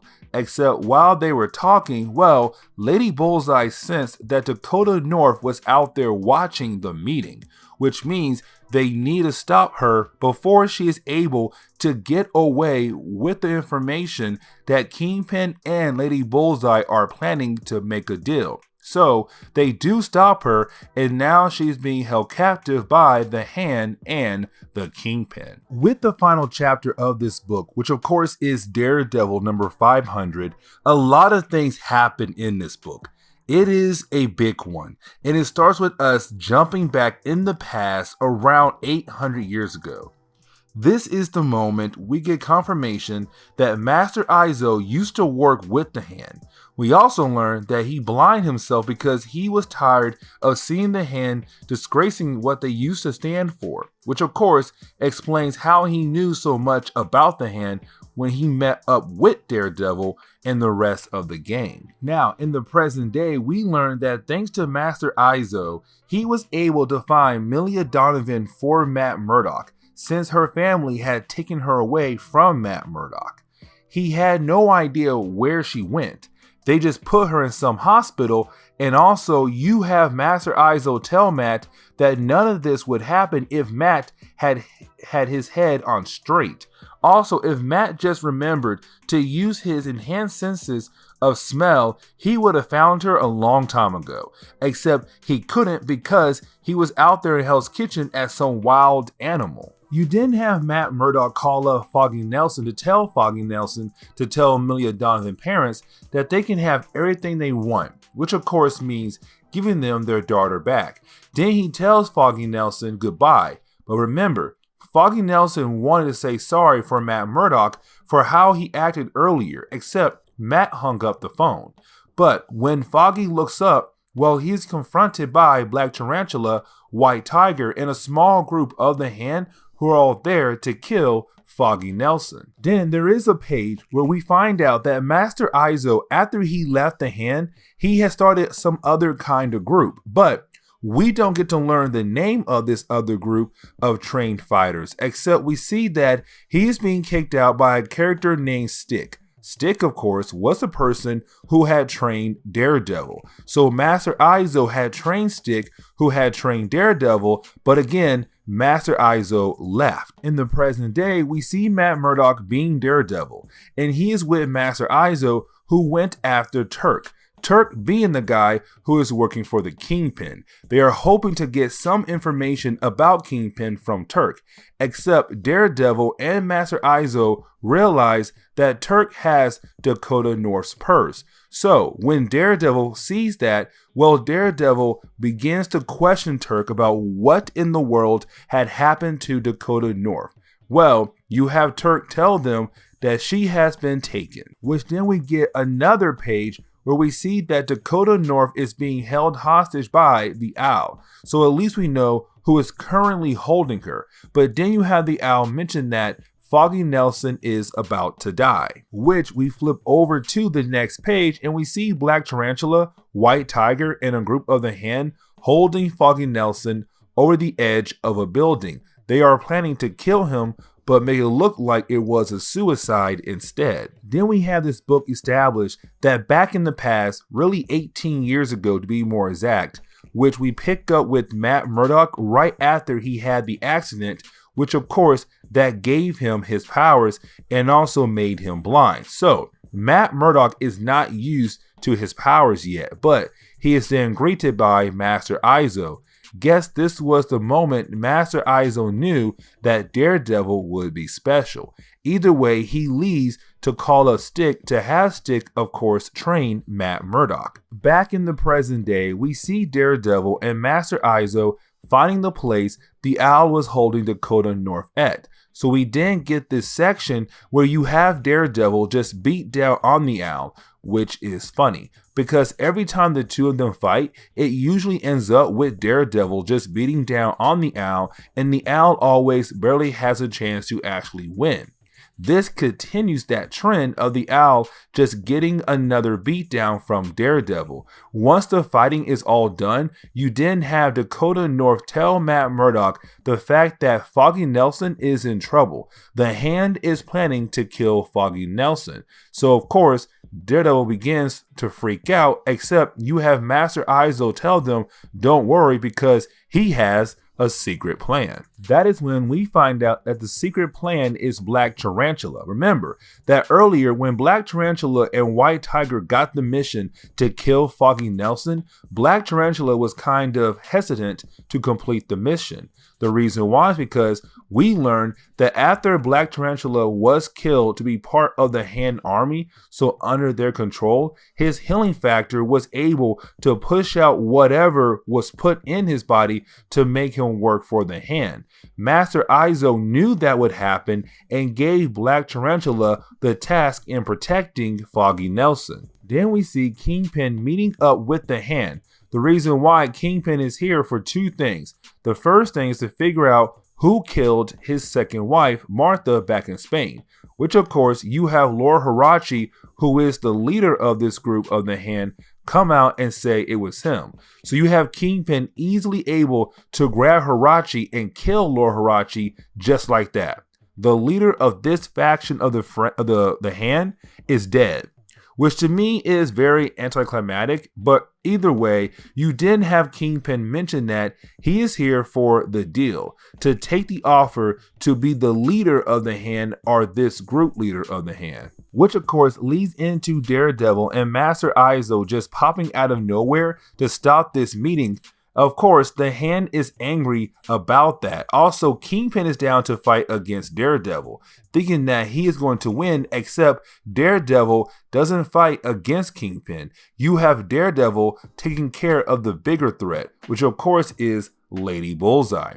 So you have Daredevil, who finally has his head on straight, being able to take down Lady Bullseye in literally a few panels. Then you have Master Izo take on Kingpin.